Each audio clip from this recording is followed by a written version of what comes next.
മാന്യ പ്രേക്ഷകർക്ക് എൻ്റെ പ്രണാമം. Indian institute of scientific heritage ഭാരതീയ പൈതൃകത്തിൻ്റെ സമഗ്രവും സമ്പൂർണവുമായ അറിവുകൾ നിങ്ങളുടെ മുമ്പിൽ അവതരിപ്പിക്കുകയാണ്. Indian institute of scientific heritage പ്രത്യക്ഷമായും അതുപോലെ തന്നെ മറ്റ് സംഘടനകളുമായി ചേർന്ന് പരോക്ഷമായും ഈ നാടിൻ്റെ പൈതൃകത്തിൻ്റെ നന്മകൾ ജനങ്ങളിലേക്ക് എത്തിക്കാനുള്ള ആ മഹായജ്ഞം നടത്തിക്കൊണ്ടിരിക്കുന്ന വേളയിൽ ഭാരതീയ പൈതൃകവുമായി ബന്ധപ്പെട്ട ഓരോ ചടങ്ങുകളും വിശ്വാസ രീതികൾ, അനുഷ്ഠാനങ്ങൾ ഇവയെല്ലാം ചെറിയ ചെറിയ തന്തുക്കളായിട്ട് നിങ്ങളുടെ മുമ്പിൽ അവതരിപ്പിക്കാനുള്ള ഒരു ശ്രമമാണ് ഇവിടെ നടത്തുന്നത്. ആ പ്രായോഗിക വശങ്ങളുടെ ചില കാര്യങ്ങളെങ്കിലും ഈ വീഡിയോ CD-യിലൂടെ നിങ്ങൾക്ക് മനസ്സിലാക്കാൻ സാധിക്കുകയാണെങ്കിൽ അത് വലിയൊരു അനുഗ്രഹമായിരിക്കും. പല കാര്യങ്ങളും പൈതൃകത്തിൽ നിന്ന് നാം കേൾക്കാറുണ്ട്, പല കാര്യങ്ങളും പൈതൃകത്തെക്കുറിച്ച് കാണാറുമുണ്ട്.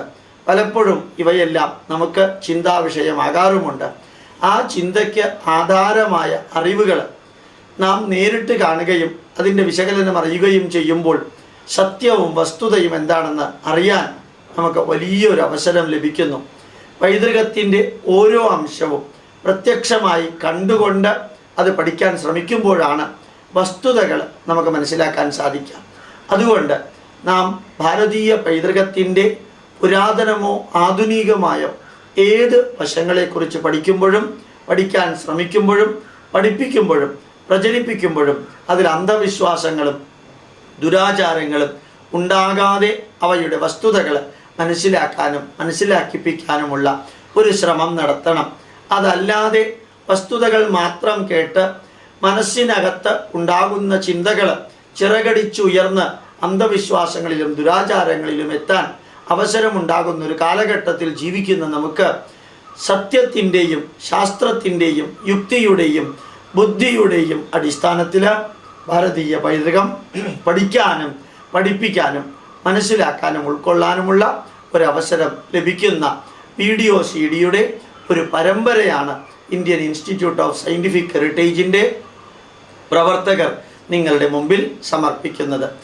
സാധിക്കാവുന്നത്രയും വ്യക്തതയോടുകൂടി ലഭ്യമാകാവുന്നത്രയും അറിവുകൾ ഈ വീഡിയോ CD-യിലൂടെ നിങ്ങളുടെ മുമ്പിൽ എത്തിക്കാനുള്ള ആ മഹായജ്ഞത്തിൽ നിന്ന് നിങ്ങൾക്ക് എത്രത്തോളം പ്രയോജനപ്പെടുത്താൻ സാധിക്കുമോ ആ കർമ്മം നിങ്ങളിൽ നിന്നുണ്ടാകട്ടെ എന്ന് പ്രാർത്ഥിച്ചുകൊണ്ട് എൻ്റെ വാക്കുകൾ അവസാനിപ്പിക്കുന്നു. നിങ്ങൾക്ക് ഏവർക്കും എൻ്റെ വിനീത പ്രണാമം. നമസ്കാരം. നമാമി വിഘ്നേശ്വര പാദപങ്കജം സ്മരാമി തുംബിമുഖേശ്വരം ഗണനായകം കരോമി കല്യാണ ഗുരുപൂജനം സദാ നമസ്തേ കുരു പ്രസീത പ്രസാദം ഭജേഹം നമസ്തേ കുരു പ്രസീത പ്രസാദം ഭജേഹം നമസ്തേ കുരു പ്രസീത പ്രസാദം ഭജേഹം.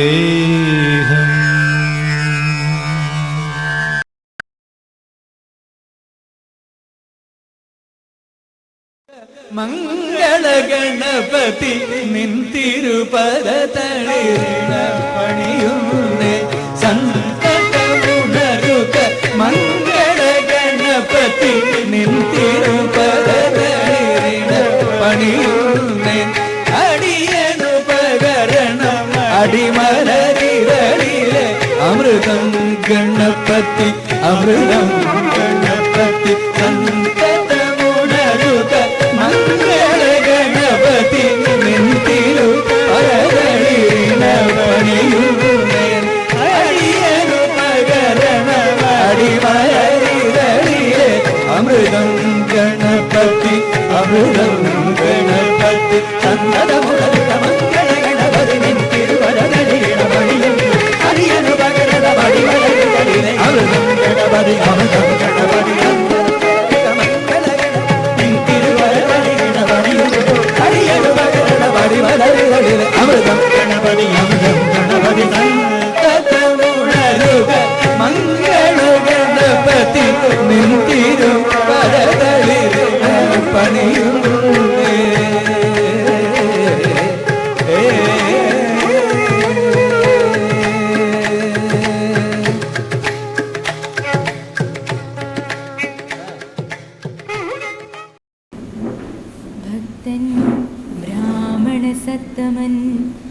പശുവിനെ ശുശ്രൂഷ ചെയ്താർത്തനായി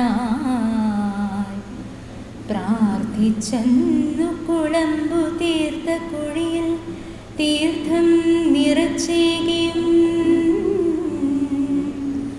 ശക്തിക്കൊത്തു വരങ്ങൾ നൽകിയുമുടൻ പ്രത്യക്ഷനായ ഭക്തരെ തീർത്തും കാത്തു പുലർത്തുവാൻ തിരുകുളമ്പാർന്ന ശംഭോ തൊഴാം. സ്നേഹം നിറഞ്ഞ മാതാപിതാക്കളെ, പ്രിയ സഹോദരി സഹോദരന്മാരെ, ഈ കഴിഞ്ഞ വിദ്യാരംഭ ദിനത്തിൽ ഈ ക്ഷേത്രത്തിൽ സമാരംഭിച്ച സനാതന ധർമ്മ പാഠശാലയുടെ ആഭിമുഖ്യത്തിൽ ഭാരതീയ പൈതൃക പഠനവും പ്രചരണവും ജീവിതവ്രതമായി എടുത്തിരിക്കുന്ന ഡോക്ടർ എൻ ഗോപാലകൃഷ്ണൻ സാറിൻ്റെ പ്രഭാഷണം ഇന്നിവിടെ നടക്കുവാനുള്ള തിരുവുംപ്ലാവിൽ ശ്രീ മഹാദേവന്റെ നിയോഗം നമുക്കേവർക്കും കൈവന്നിരിക്കുന്ന ഒരു മഹാഭാഗ്യം തന്നെയായി കരുതുകയാണ്.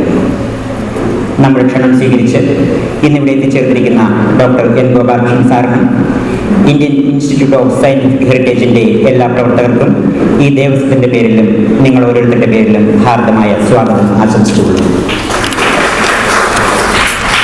ഈ പ്രഭാഷണം ശ്രവിക്കുന്നത് വഴി ഭാരതീയ പൈതൃക പഠന മഹായജ്ഞത്തിൽ പങ്കാളികളാകുവാനായി ഇവിടെ എത്തിച്ചേർന്നിരിക്കുന്ന ഓരോരുത്തരെയും സ്നേഹപൂർവ്വം സ്വാഗതം ചെയ്തുകൊണ്ട് ഞാൻ നിർത്തുന്നു. നന്ദി, നമസ്കാരം. ക്ഷണിച്ചുകൊള്ളുന്നു. സംപൂജ്യരായ ക്ഷേത്ര ഭാരവാഹികൾക്കും ആരാധ്യരായ ക്ഷേത്ര കുടുംബാംഗങ്ങൾക്കും എൻ്റെ പ്രിയപ്പെട്ട കുടുംബാംഗങ്ങൾക്കും നീതപ്രണാമം.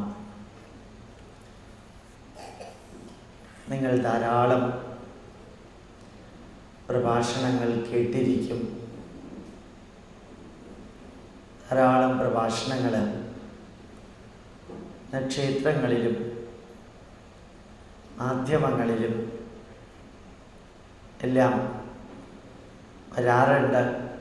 വിജ്ഞാനപ്രദമായി തന്നെ നിങ്ങൾക്ക് കേൾക്കാനും അറിയാനും സാധിക്കാറുണ്ട്.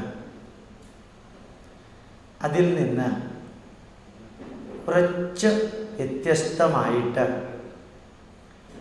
ഒരു ക്ലാസ് പോലെ ഇന്ന് നമുക്ക് ഏതാണ്ട് ഒരു 1.5 മണിക്കൂർ സനാതന ധർമ്മ സന്ദേശം എന്താണ് എന്നൊന്ന് മനസ്സിലാക്കാൻ ശ്രമിക്കാം.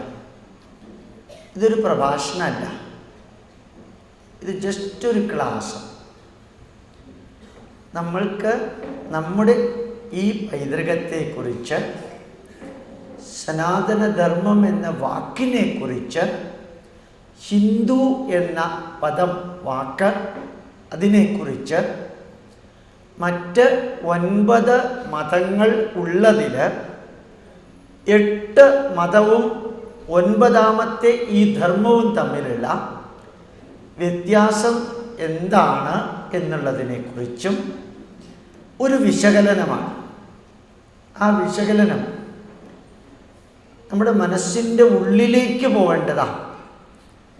വെറുതെ കേട്ട് അത് തിരിച്ചു പോകേണ്ടതല്ല.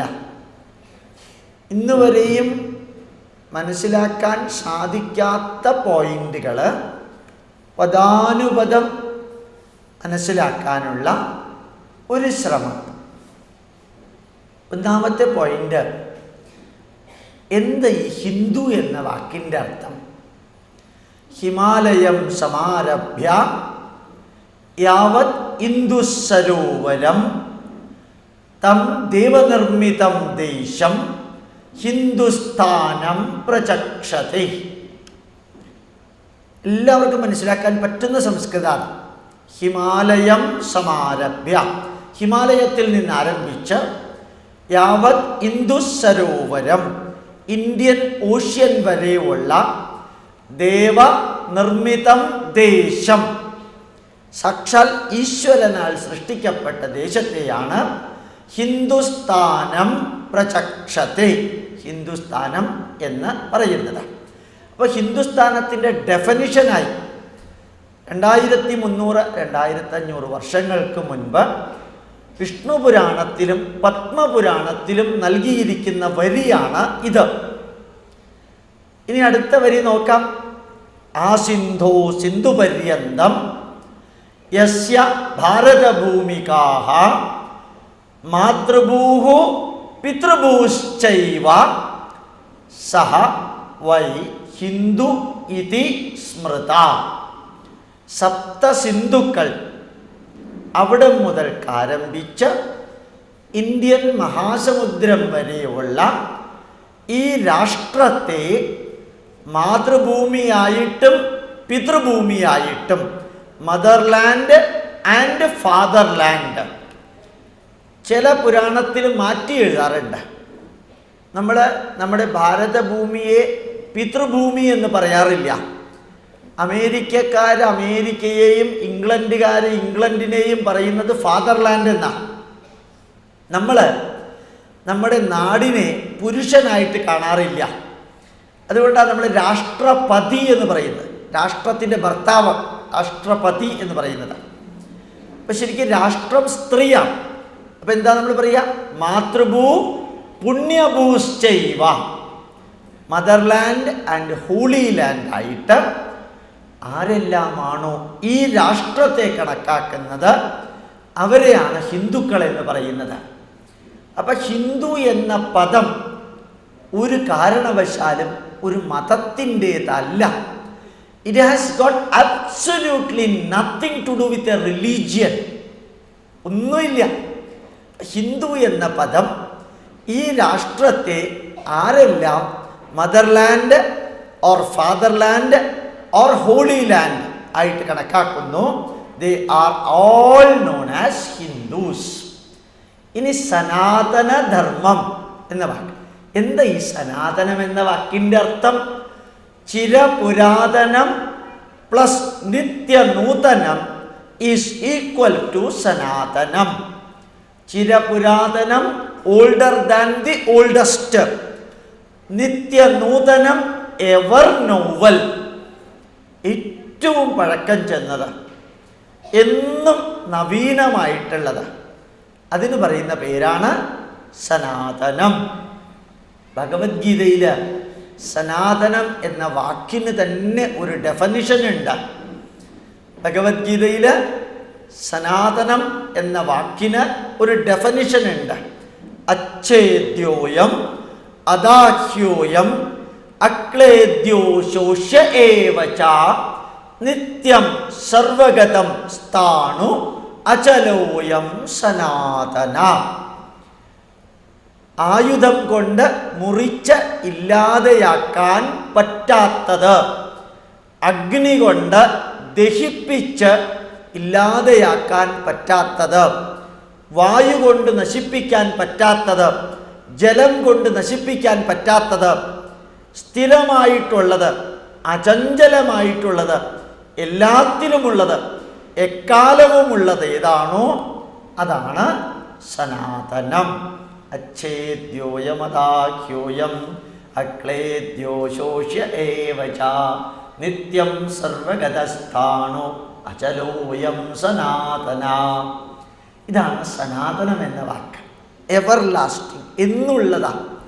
ഇനി ധർമ്മം, സനാതനധർമ്മം എന്ന വാക്കിൻ്റെ അർത്ഥം എന്താ? ശനിയാഴ്ച ദിവസങ്ങളിൽ ചിലർ വന്ന് നമ്മുടെ വീട്ടിൽ വന്ന് കൈ നീട്ടി ചോദിക്കും, ധർമ്മം തരണേ അമ്മേ എന്ന്. ആ ധർമ്മവും ഈ ധർമ്മവും തമ്മിൽ കുറച്ച് വ്യത്യാസമുണ്ട്. എന്താ ധർമ്മം എന്ന വാക്കിൻ്റെ അർത്ഥം? ധാരയതി ഇതി ധർമ്മ. നമ്മളെ പ്രൊട്ടക്റ്റ് ചെയ്യുന്നത് എന്തോ അതാണ് ധർമ്മം. ധാരണാൽ ധർമ്മ. നമുക്ക് ഗൈഡൻസ് തരുന്നത് എന്തോ അതാണ് ധർമ്മം. അപ്പം സനാതനധർമ്മം ശാശ്വതമായിട്ട് നമ്മളെ സപ്പോർട്ട് ചെയ്യുന്നത്, നമ്മളെ പ്രൊട്ടക്റ്റ് ചെയ്യുന്നത്, നമുക്ക് ഗൈഡൻസ് തരുന്നത്, നമുക്ക് എല്ലാവിധത്തിലും നമ്മളെ ചൈതന്യവത്താക്കുന്നതെന്തോ അതാണ് ധർമ്മം. ഈ ധർമ്മത്തിന് സാധാരണക്കാർക്ക് മനസ്സിലാക്കാൻ പറ്റുന്ന അർത്ഥം എന്താ? ഒരു അമ്മ നിർവഹിക്കേണ്ടതായ കർമ്മങ്ങൾ എല്ലാം ചേർത്ത് എഴുതിയാൽ ആ എഴുതിയ പുസ്തകം നമ്മൾ മാതൃധർമ്മം എന്ന പേര് കൊടുക്കാം. അതായത് അമ്മയുടെ മൊത്തം കർമ്മങ്ങളെ ഒരു പുസ്തകത്തിൽ എഴുതിയാൽ അത് അമ്മയുടെ കർമ്മങ്ങളുടെ, ആചാരങ്ങളുടെ, അമ്മ നിരന്തരം ചെയ്യേണ്ട അനുഷ്ഠാനങ്ങളുടെ ആകത്തുകയായിരിക്കും. അതിൻ്റെ പേരാണ് മാതൃധർമ്മം. ഇതേപോലെ അച്ഛൻ അനുഷ്ഠിക്കേണ്ട ആചാരങ്ങളുണ്ട്, അതിൻ്റെ പേര് പിതൃധർമ്മം. മകൻ അനുഷ്ഠിക്കേണ്ട ആചാരങ്ങളെല്ലാം ചേർത്ത് എഴുതിയാൽ ആ പുസ്തകത്തിൻ്റെ പേരായിരിക്കും പുത്രധർമ്മം. മകൾ അനുഷ്ഠിക്കേണ്ട ആചാരങ്ങളുടെ എല്ലാം കൂടി ചേർത്ത് എഴുതിയാൽ പുത്രീധർമ്മം, ഭാര്യാധർമ്മം, ഭർത്തൃധർമ്മം, ആചാര്യധർമ്മം, പൗരധർമ്മം, അമാത്യധർമ്മം. അമാത്യധർമ്മം എന്ന് വെച്ചാൽ മന്ത്രിമാരുടെ ധർമ്മം. അന്നത്തെ മന്ത്രിമാരും ഇന്നത്തെ മന്ത്രിമാരും തമ്മിൽ കുറച്ച് വ്യത്യാസമുണ്ട്. അന്ന് കുറച്ച് ധർമ്മബോധം ഉണ്ടായിരുന്നു, ഇന്ന് അതിൻ്റെ ആവശ്യമില്ല. അപ്പോൾ അമാത്യധർമ്മം, രാജധർമ്മം, രാജപുരോഹിത ധർമ്മം. മനസ്സിലാക്കാൻ ഒരു വിഷമമില്ല. അവരവരനുഷ്ഠിക്കേണ്ട ആചാരങ്ങളെ ഒരുമിച്ച് ചേർത്ത് ഒരു പുസ്തകം എഴുതിയാൽ അത് അവരുടെ ധർമ്മമായി. ഇനി ഇതെല്ലാം കൂടി ചേർത്ത് എഴുതിയെന്ന് വിചാരിക്കാം. മാതൃധർമ്മം പ്ലസ് പിതൃധർമ്മം പ്ലസ് പുത്രധർമ്മം പ്ലസ് പുത്രീധർമ്മം പ്ലസ് ഭാര്യാധർമ്മം പ്ലസ് ഭർത്തൃധർമ്മം പ്ലസ് അമാത്യധർമ്മം പ്ലസ് പൗരധർമ്മം, രാജധർമ്മം എല്ലാം കൂടി ചേർത്ത് എഴുതിയാൽ അതിൻ്റെ പേരാണ് സനാതന ധർമ്മം. അപ്പോൾ സനാതനധർമ്മം എന്നുള്ളത് മനസ്സിലാക്കാൻ ഒരു വിഷമമില്ല. എല്ലാവരും അനുഷ്ഠിക്കേണ്ട ധർമ്മം ഒരുമിച്ച് ചേർത്താൽ അതിനെ പറയുന്ന പേരാണ് സനാതനധർമ്മം. ഇവിടെ ഒരു മതം എന്നൊരു വാക്കേയില്ല. അതാണ് ഇതിൻ്റെ പ്രത്യേകത. ഇപ്പം നമ്മളിത് എന്താ പറയുക? ഇവിടെ ഉള്ളത് മതമല്ല, സംസ്കാരമാണ്. സംസ്കാരം എന്ന വാക്കിൻ്റെ അർത്ഥം എന്താണ്? സംസ്കരിക്കുക. നമ്മൾ പറയാറുണ്ട് ചെമ്മീൻ സംസ്കരണശാല എന്ന് പറയാറുണ്ട്. എന്താ സംസ്കരിക്കാം? അതിൻ്റെ ആവശ്യമില്ലാത്തൊക്കെ കളഞ്ഞ്, ആവശ്യമില്ലാത്ത വല്ലതും ഉണ്ടോ ഇല്ലയോ എന്നൊന്നും എനിക്ക് അറിഞ്ഞുകൂടാ. ഈശ്വരാനുഗ്രഹം കൊണ്ട് ഞാൻ ചെമ്മീൻ തിന്നിട്ടില്ല, ദൈവാനുഗ്രഹം കൊണ്ട് തിന്നേണ്ടി വരില്ല. ഏതായാലും അതിനെ സംസ്കരിക്കാം. നാളികേര സംസ്കരണശാല. അപ്പം അതിനെ റിഫൈൻ ചെയ്ത് സംസ്കരിച്ചെടുക്കാം. അപ്പം സംസ്കാരം എന്ന വാക്കിൻ്റെ അർത്ഥം റിഫൈനിങ് എന്നൊരർത്ഥമുണ്ട്, പ്രോസസ്സിങ് എന്നൊരർത്ഥമുണ്ട്, കൺവെർട്ടിങ് എന്നൊരർത്ഥമുണ്ട്. അപ്പം സംസ്കരിക്കുക, ചൈതന്യവത്താക്കാം. 16 ലക്ഷം തരത്തിലുള്ള ജന്തുക്കളാണ് ഭൂമിയിലുള്ളത്. 16 ലക്ഷം തരത്തിലുള്ള ജന്തുക്കളാണ് ഭൂമിയിലുള്ളത്.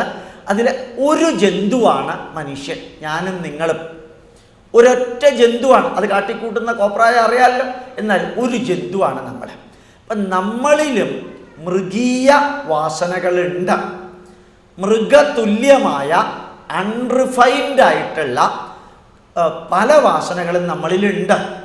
ആ മൃഗതുല്യമായ വാസന മാറ്റി മാനുഷികമായ നന്മകൾ നമ്മളിൽ നിറയ്ക്കുന്നത് 16 ആചാരത്തിലൂടെയാണ്.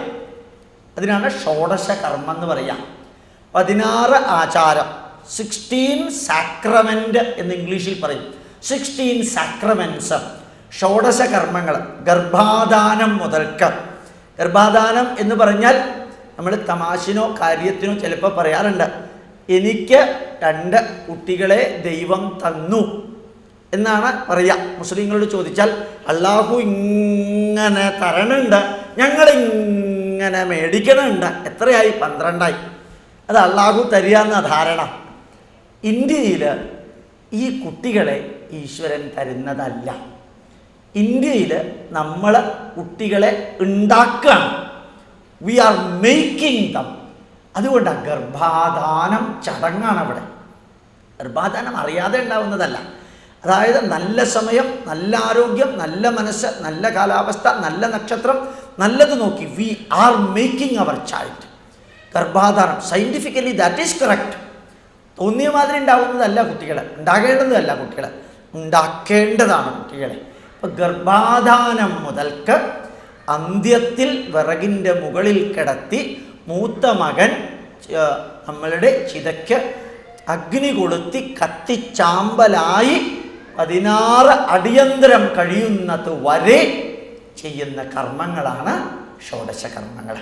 അതിന് ഷോഡശ സംസ്കാരം എന്ന് പറയാൻ കാരണം നമ്മളിലെല്ലാം അന്തർലീനമായിരിക്കുന്ന അനിമൽ ഇൻസ്റ്റിങ്ക്റ്റ്, മൃഗീയ വാസനയെ പ്രോസസ് ചെയ്ത് റിഫൈൻ ചെയ്ത് ക്ലീൻ ചെയ്ത് നല്ലൊരു മനുഷ്യനാക്കി നമ്മളെ മാറ്റുന്നു. അതാണ് യഥാർത്ഥത്തിൽ സനാതനധർമ്മത്തെ സംസ്കാരം എന്ന് നമ്മൾ പറയുന്നത്. മതമല്ല ഇതൊരു സംസ്കാരമാണ്, ഇതൊരു ജീവിതചര്യയാണ്. ആ സനാതന ധർമ്മം ഇന്നും ലോകത്തിൽ തിളങ്ങി വിളങ്ങി നിൽക്കുന്നു എന്നുള്ളത് ലോകത്തിലെ എല്ലാവർക്കും അത്ഭുതമുള്ളൊരു കാര്യമാണ്. ശരിക്കും പറഞ്ഞാൽ ചിലപ്പോൾ ഒക്കെ വായിക്കാനും പഠിക്കാനും അങ്ങോട്ടും ഇങ്ങോട്ടൊക്കെ പോകാനൊക്കെ ഭാഗ്യം കിട്ടുമ്പോൾ സന്തോഷം തോന്നാറുണ്ട്. എൻ്റെ ഈശ്വര, ലോകത്തിലെ ഏറ്റവും വലിയ മഹാത്ഭുതം ഏതാണെന്ന് ചിലർ ചോദിച്ചാൽ ചിലപ്പോൾ പറയും ചെരിഞ്ഞിരിക്കുന്ന പിശാഗോപുരം. ചെരിഞ്ഞിരിക്കുന്ന പിശാഗോപുരം ലോകത്തിലെ വലിയ മഹാത്ഭുതമൊന്നുമല്ല. ഇവിടുത്തെ PWD എഞ്ചിനീയറെ വിളിച്ചിട്ട് ഒരു ഗോപുരം ഉണ്ടാക്കാൻ പറഞ്ഞാൽ തന്നെത്താനത് ചെരിഞ്ഞോളും. അത് ഇത്രയും വലിയ മഹാത്ഭുതമൊന്നും ആക്കേണ്ട ആവശ്യമില്ല. യഥാർത്ഥത്തിൽ നമ്മുടെ സംസ്കാരം ഒരു 850 വർഷം വിദേശികൾ ആക്രമിച്ച് നശിപ്പിച്ച് കൊന്നു കുഴിച്ചു മൂടി തകർക്കാൻ പറ്റുന്നതെല്ലാം തകർത്ത് മണ്ണ് നിരപ്പാക്കിയതിന് ശേഷവും ഈ സംസ്കാരം മരിച്ചില്ല, ചത്തില്ല. ഇതാണ് ലോകത്തിലെ മഹാത്ഭുതം എന്ന് പറയുന്നത്. ഒരു തരത്തിലും ഇതിനെ ഇല്ലാതെയാക്കാൻ ആർക്കും പറ്റണില്ല. അങ്ങനെയുള്ളൊരു സംസ്കാരത്തിൻ്റെ അവകാശികളാണ് ഞാനും നിങ്ങളും എന്ന് തിരിച്ചറിയാൻ എല്ലാവരും ആഗ്രഹിക്കുന്ന ഒരു കാലഘട്ടമാണ് ഈ 21-ാം നൂറ്റാണ്ട്. നമുക്ക് തന്നെ സന്തോഷം തോന്നുന്നു. കാരണം ഈ ധർമ്മത്തിൻ്റെ മഹത്വം അറിയാൻ എല്ലാവർക്കും ആഗ്രഹമുണ്ട്.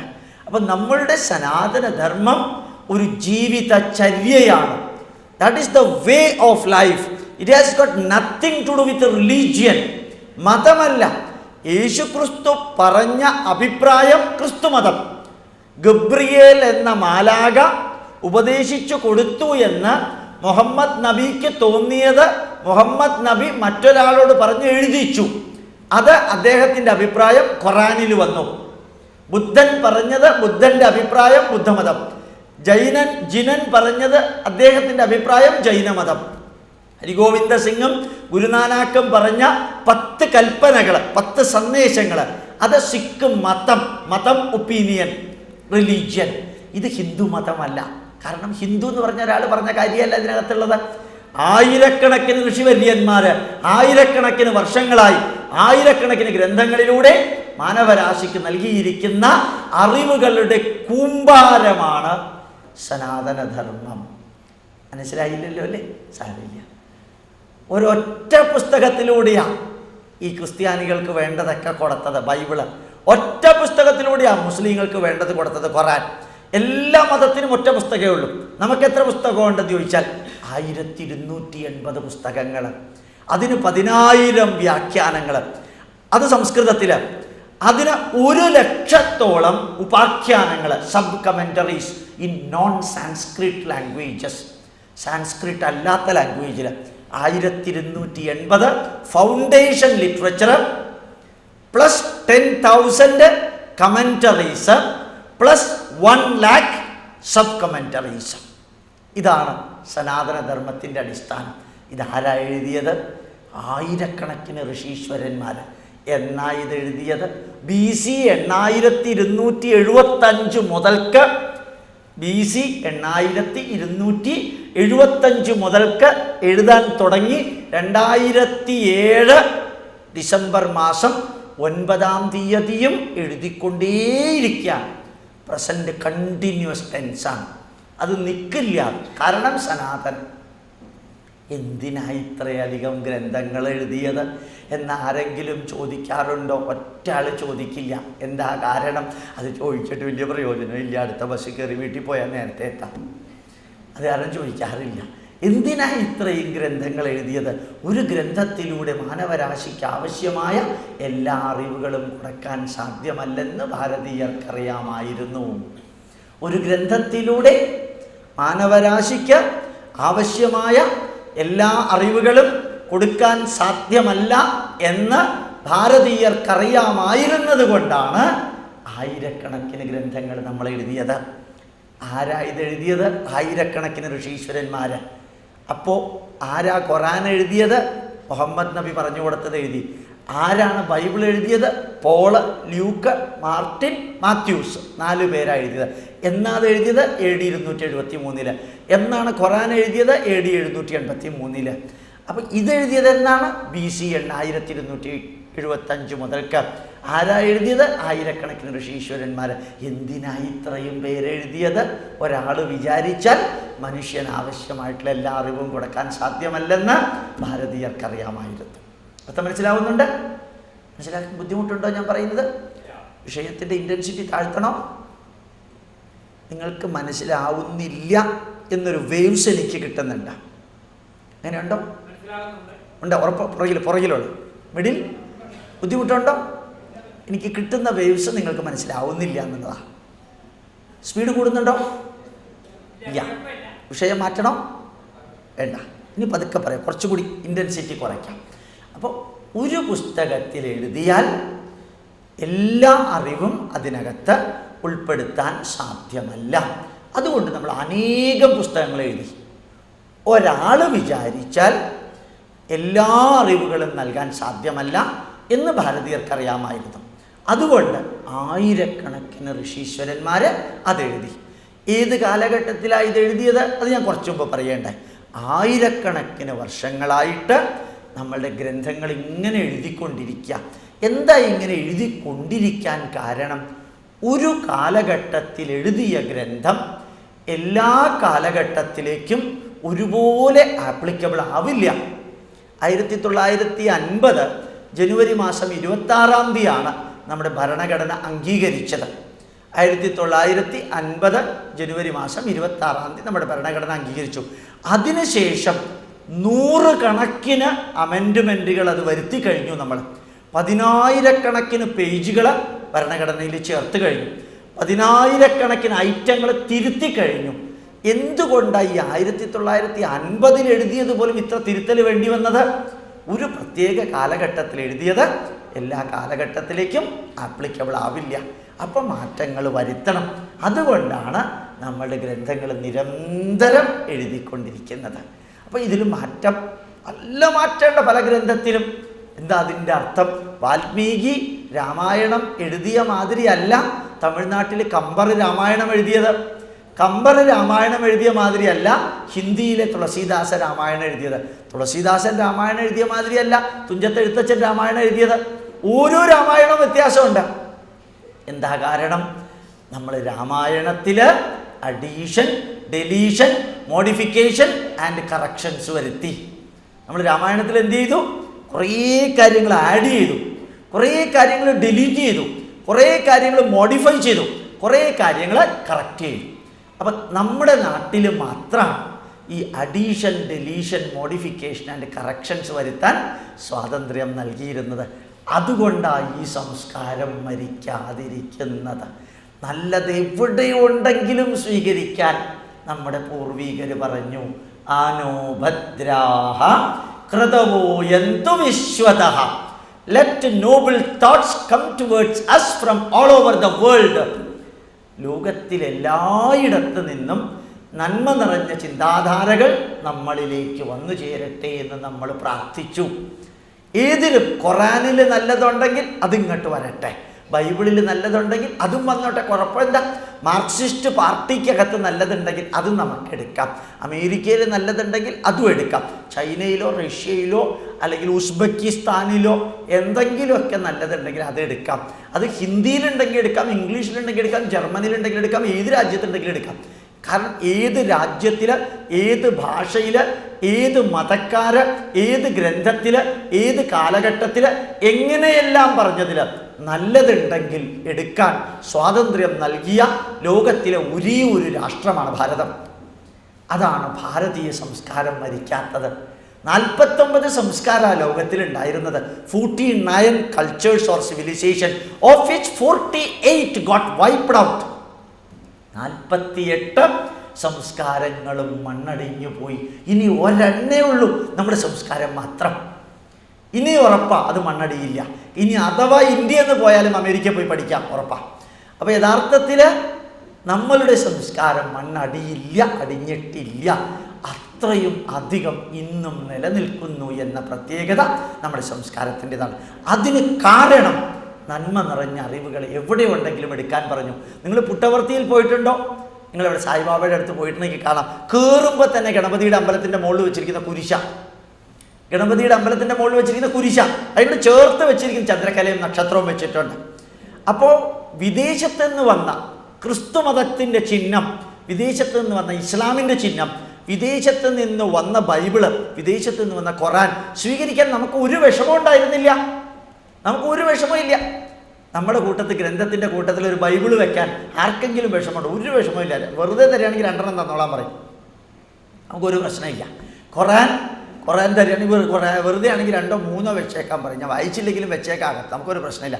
നേരെ മറിച്ച് തിരിച്ചൊന്ന് ചെയ്തു നോക്കുക. ഒരു ക്രിസ്ത്യാനിക്ക് ഭഗവത്ഗീത കൊടുത്തു നോക്കുക, അത് വേണ്ട, നമ്മുടെ കയ്യിലുള്ള ഗ്രന്ഥം ധാരാളം മതി കേട്ടാ, ഇതൊന്നും നമുക്ക് വേണ്ട പറയും. ഇസ്ലാം പറയും, ഇതൊക്കെ വായിച്ചു കഴിഞ്ഞാൽ നമ്മുടെ അള്ളാഹുവിന് ദേഷ്യം വരും കേട്ടോ, അങ്ങനെ ഭയങ്കര വാശി പിടിപിടിക്കുള്ള പാർട്ടിയാണ്. അപ്പോൾ ഇതുകാരം നമ്മുടെ വീട്ടിൽ കൊണ്ടു വെച്ച് കഴിഞ്ഞാൽ അള്ളാഹു ദേഷ്യപ്പെടും. നമ്മുടെ ശ്രീകൃഷ്ണനോ നമ്മുടെ മഹാവിഷ്ണുവിനോ ഗണപതിക്കോ ഒരു പ്രശ്നമില്ല.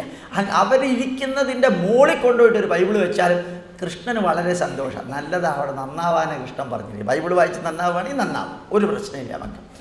ഈ ഒരു വീക്ഷണം, നന്മ നിറഞ്ഞ അറിവുകൾ ഏത് കാലഘട്ടത്തിൽ എഴുതിയത്, ഏത് മതത്തിൽ, ഏത് രാജ്യത്തിൽ, ഏത് വ്യക്തിയിൽ, ഏത് പുസ്തകത്തിൽ, ഏത് ചിന്താധാരയിലുണ്ടെങ്കിലും അത് സ്വീകരിച്ചോളാൻ ആഹ്വാനം ചെയ്ത വലിയൊരു സംസ്കാരമാണ് സനാതനധർമ്മത്തിൻ്റെ സന്ദേശങ്ങളിൽ നമ്പർ 1.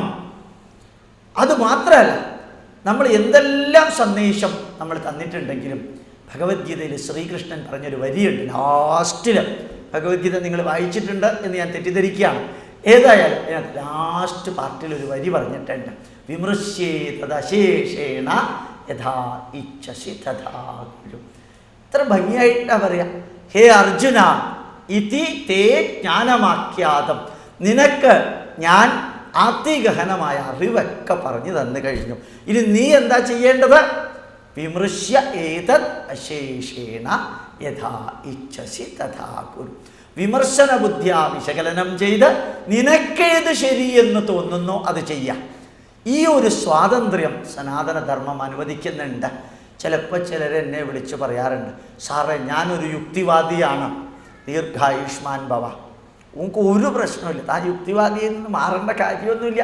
എനിക്ക് ഹിന്ദു ധർമ്മം തീരെ ഇഷ്ടമല്ല കേട്ടോ, ഒരു തറക്കേടില്ല, തനിക്ക് ഇഷ്ടമുള്ളത് സ്വീകരിച്ചോളാം, നമുക്കെന്ത് പ്രശ്നം? സാർ ഞാൻ അമ്പലത്തിലേക്ക് ഇതുവരെ പോയിട്ടില്ല, ഇനിയും മരണം വരെ പോകണ്ട, നമുക്കെന്താ പ്രശ്നം? താൻ പോയില്ലെങ്കിൽ അവിടെ ഈശ്വരന് വല്ല പ്രശ്നമുണ്ട്? ഒരു പ്രശ്നമില്ല അവിടെ. നമ്മളിപ്പോൾ നമുക്ക് തെമ്മാടിക്കുഴിയുടെ പ്രശ്നമൊന്നുമില്ല. മരണം കഴിഞ്ഞിട്ട് അന്ത്യത്തിൽ നേരെ കാർന്നവരുടെ അടുത്തേക്ക് പോകുമ്പോൾ അവിടെ അന്ത്യവിധിന്യായമൊന്നും ഇവിടെ ഇല്ല. ഇവിടെ ഒരു വിധിന്യായവും ഇല്ല. ഇവിടെ ദൈവത്തിനോട് നമുക്ക് ഭയമല്ല, ഇവിടെ ഈശ്വരനോട് നമുക്കുള്ളത് ഭക്തിയാണ്.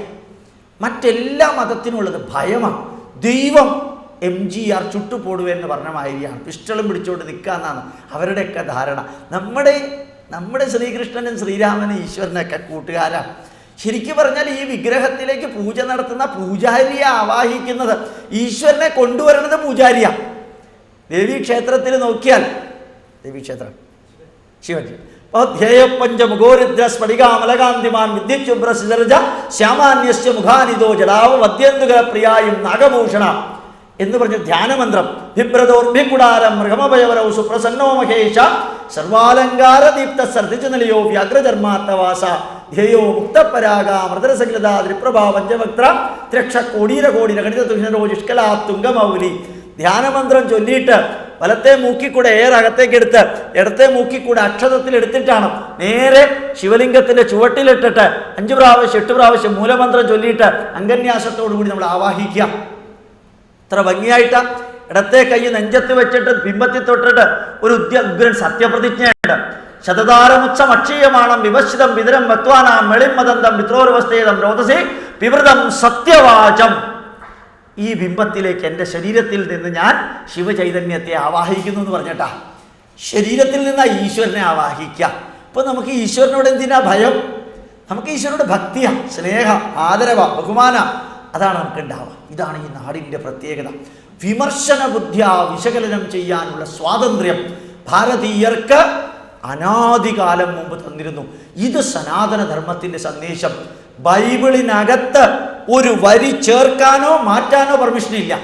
ഖുറാൻ്റെ അകത്ത് ഒരു വരി ചേർക്കാനോ മാറ്റാനോ പെർമിഷനില്ല. വേദത്തിൻ്റെ അകത്ത് ഋഗ്വേദത്തിന് 25 ശാഖ, യജുർവേദത്തിന് 108 ശാഖ, സാമവേദത്തിന് 1000 ശാഖ, അഥർവവേദത്തിന് 52 ശാഖ. എന്താ ഈ ശാഖ ഉണ്ടായത്? ഓരോരുത്തർ കുറേശ്ശെ ചേർത്തു, ചിലർ ചിലതൊക്കെ മാറ്റി, അങ്ങനെ ശാഖ വ്യത്യാസം ഉണ്ടാക്കി. നമുക്ക് addition, deletion, modification, correction permission ഉണ്ട്. ഖുറാനിലെങ്ങാനും ഒരു 2 വരി ചേർത്താൽ ഒന്നില്ലെങ്കിൽ കഴുത്തിൻ്റെ മുകളിൽ തല കാണില്ല, അല്ലെങ്കിൽ തലയുടെ താഴെ ശരീരം കാണില്ല. ഒരു വരി ചേർത്താൽ അത് അങ്ങേര് അന്ന് പറഞ്ഞ മാതിരി തന്നെ വേണം. ഈ ബൈബിളിൽ കണ്ടിട്ടുണ്ടോ വല്ല വരിയും ചേർക്കാൻ പറ്റുമോ? നിങ്ങൾക്കറിയോ? ചേർക്കാൻ പറ്റില്ല. എന്താ കാരണം? നിങ്ങൾ റോട്ടിൽ കൂടെ പോകുമ്പോൾ കണ്ടിട്ടില്ലേ? കർത്താവായ യഹോവ പറയുന്നു, ഞാൻ തന്നെയാണ് നീ തന്നെയാണ് ഞാൻ എന്ന് പറയുന്നു. ലേവിയർ 11:12 എഴുതി വെച്ചിട്ടുണ്ട്. ലേവിയർ 11:12, 11-ാം അധ്യായം 12-ാമത്തെ വരി. അതിനിടയ്ക്ക് ഒന്ന് ചേർത്താൽ ഈ 12ന്റെ നമ്പർ എത്രയാവും? 13 ആവും. മാറ്റാൻ പറ്റില്ല. അപ്പോൾ ഒന്നും ചേർക്കാൻ പറ്റില്ല. ഒരെണ്ണം കളഞ്ഞാൽ ഈ 12 എത്രയാവും? 11 ആവും.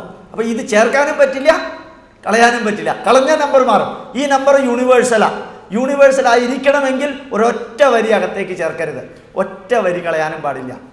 നമുക്കങ്ങനെ യാതൊരു കുഴപ്പമില്ല. തനിക്കൊരു 15 വരി ചേർക്കണമെങ്കിൽ 15 വരി ചേർത്തോ. നാളെ മുഖ്യമന്ത്രി തീരുമാനിക്കുകയാണ്, ദേവസ്വം മന്ത്രിയെ വിളിച്ച് പറയുക, താൻ ഇത്രയും കാലം പറഞ്ഞതൊക്കെ രാമായണത്തിനകത്തേക്ക് ചേർക്കാൻ പറഞ്ഞാൽ ഒരു കുഴപ്പമില്ല. അത് രാമായണത്തിലുണ്ടാവും, നമുക്കെന്താ പ്രശ്നം? അത് വായിക്കേണ്ടെന്ന് വിചാരിച്ചാൽ മതി. ഇപ്പോൾ ദേവസ്വം മന്ത്രി പറഞ്ഞതൊക്കെ രാമായണത്തിൽ എഴുതിയാൽ നമുക്കൊരു പ്രശ്നം, ദേവി ഭാഗവത്തിൽ എഴുതിയാലും കുഴപ്പമില്ല. ആ ഭാഗമാകുമ്പോഴത്തേക്കും വായിക്കുന്ന ആൾ നിർത്തും. എന്നിട്ട് അടുത്തത് സുധാകര ഉവാച, വേണമെങ്കിൽ എടുക്കാം, വേണമെങ്കിൽ എടുക്കണ്ട. അപ്പം നമ്മളിതൊന്നും തളർത്തില്ല. ഇത് പറയാനാണ് ഞാൻ നിങ്ങളെ അയച്ചത്. അതായത് നമ്മൾ ധരിക്കും നമ്മൾ സ്ട്രോങ് ആണ്, പവർഫുള്ളാണ്. വിമർശന ബുദ്ധിയ വിശകലനം ചെയ്യാനും നന്മകൾ എവിടെ നിന്നെടുക്കാനും നമ്മളിൽ തന്നെ തിന്മകളുണ്ടെങ്കിൽ തിരസ്കരിക്കാനും ആര് പറഞ്ഞാലും കണ്ണുമടച്ച് വിശ്വസിക്കാതിരിക്കാനും ചോദ്യം ചെയ്യാനും അങ്ങനെയെല്ലാം സ്വാതന്ത്ര്യം നമുക്കുണ്ട്. ഇത് സനാതനധർമ്മത്തിൻ്റെ സന്ദേശമാണ്. താതസ്യ കൂപോയമിതി ബ്രുവാണ കാ പുരുഷക്ഷാരജലം പിബതി. അച്ഛൻ കുഴിച്ച കിണറാണ് എന്ന് പറഞ്ഞ് അച്ഛനോട് ബഹുമാനം കാണിക്കാൻ ആ കിണറ്റിൽ ഇപ്പോൾ ഉള്ളത് ഉപ്പുവെള്ളമാണെങ്കിൽ അത് കുടിക്കേണ്ട കാര്യമൊന്നുമില്ല. അച്ഛൻ കുഴിച്ച കിണറ്റിൽ ഉപ്പുവെള്ളമാണെങ്കിൽ അച്ഛനോട് ബഹുമാനം കാണിക്കാൻ അത് കുടിക്കേണ്ട കാര്യമൊന്നുമില്ല. നല്ല വെള്ളമാണെങ്കിൽ കുടിച്ചാൽ മതി. എൻ്റെ അച്ഛൻ കുഴിച്ച കിണറാണ്, ഞാൻ അത് തന്നെ കുടിച്ചിട്ട് ഞാൻ ചായ ഉണ്ടാക്കുള്ളൂ, ചോറ് ഉണ്ടാക്കുള്ളൂ, കറി ഉണ്ടാക്കുള്ളൂ എന്ന് പറഞ്ഞിട്ട് അത് കുടിക്കേണ്ട കാര്യമൊന്നുമില്ല. വെള്ളമാണെങ്കിൽ എടുത്ത് കളയുക, അടുത്ത കിണറ്റിലെ വെള്ളം കുടിക്കാം. ആണ് സാക്ഷാത് അനുഭവൈർദൃഷ്ടോ ന ശ്രുതോ ന ഗുരുദർശിത ലോകാനാം ഉപകാരായ ഏതത് സർവം പ്രദർശിതം. ഇന്ത്യക്കാരായ സ്ഥിതിക്ക് സംസ്കൃതം നിങ്ങൾക്ക് അറിഞ്ഞുകൂടാന്ന് എനിക്ക് ഉറപ്പിച്ചറിയാം. സാക്ഷാത് അനുഭവൈർദൃഷ്ടോ, അനുഭവം കൊണ്ട് കണ്ടത് മാത്രം എടുത്താൽ മതി. ന ശ്രുതോ, കേട്ട് കേൾവി സ്വീകരിക്കേണ്ട. ന ഗുരുദർശിത, ഗുരു പറഞ്ഞു എന്നുള്ളത് കൊണ്ട് സ്വീകരിക്കേണ്ട കാര്യമില്ല. ലോകാനാം ഉപകാരായ ഏതത് സർവം പ്രദർശിതം, ലോക നന്മയ്ക്ക് ഉപകാരപ്രദമാകുമെങ്കിൽ മാത്രം സ്വീകരിക്കാം, അല്ലാത്തത് സ്വീകരിക്കേണ്ട എന്ന് പറഞ്ഞ ഒരു രാഷ്ട്രമാണ് നമ്മുടെ രാഷ്ട്രം. അതാണ് സനാതനധർമ്മത്തിൻ്റെ സന്ദേശം. മാത്രമല്ല സനാതനധർമ്മമാണ് എപ്പോഴും സയൻസും സ്പിരിച്വാലിറ്റിയും ഇൻ്റഗ്രേറ്റ് ചെയ്തത്. പണ്ട് കോപ്പർനിക്കസ് ഭൂമി ഉരുണ്ടതാണെന്ന് പറഞ്ഞപ്പോൾ അയാളെ കയറുകൊണ്ട് കെട്ടി തീയിലിടാൻ പോയി, ഭൂമി പരന്നതാണെന്ന് പറയാൻ വേണ്ടിയിട്ട്.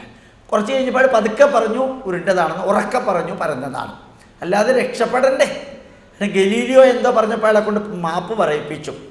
ഇതൊക്കെ അവർ ചെയ്യിച്ചു. നമ്മൾ ഭൂമി ഉരുണ്ടതാണെന്ന് പണ്ട് തന്നെ പറഞ്ഞിട്ടുണ്ട്. ഇനി ആരെങ്കിലും പരന്നതാണെന്ന് പറഞ്ഞാൽ നമുക്കൊരു കുഴപ്പമില്ല. പരന്നതാണെങ്കിൽ പരന്നത്, വട്ടത്തിലാണെങ്കിൽ വട്ടത്തിൽ, കുമ്പളങ്ങ മാതിരിയാണെങ്കിൽ കുമ്പളങ്ങ മാതിരി, നമുക്കെന്താ കുഴപ്പം? എങ്ങനെ തനിക്ക് തോന്നണോ അത് തന്നെ അത്.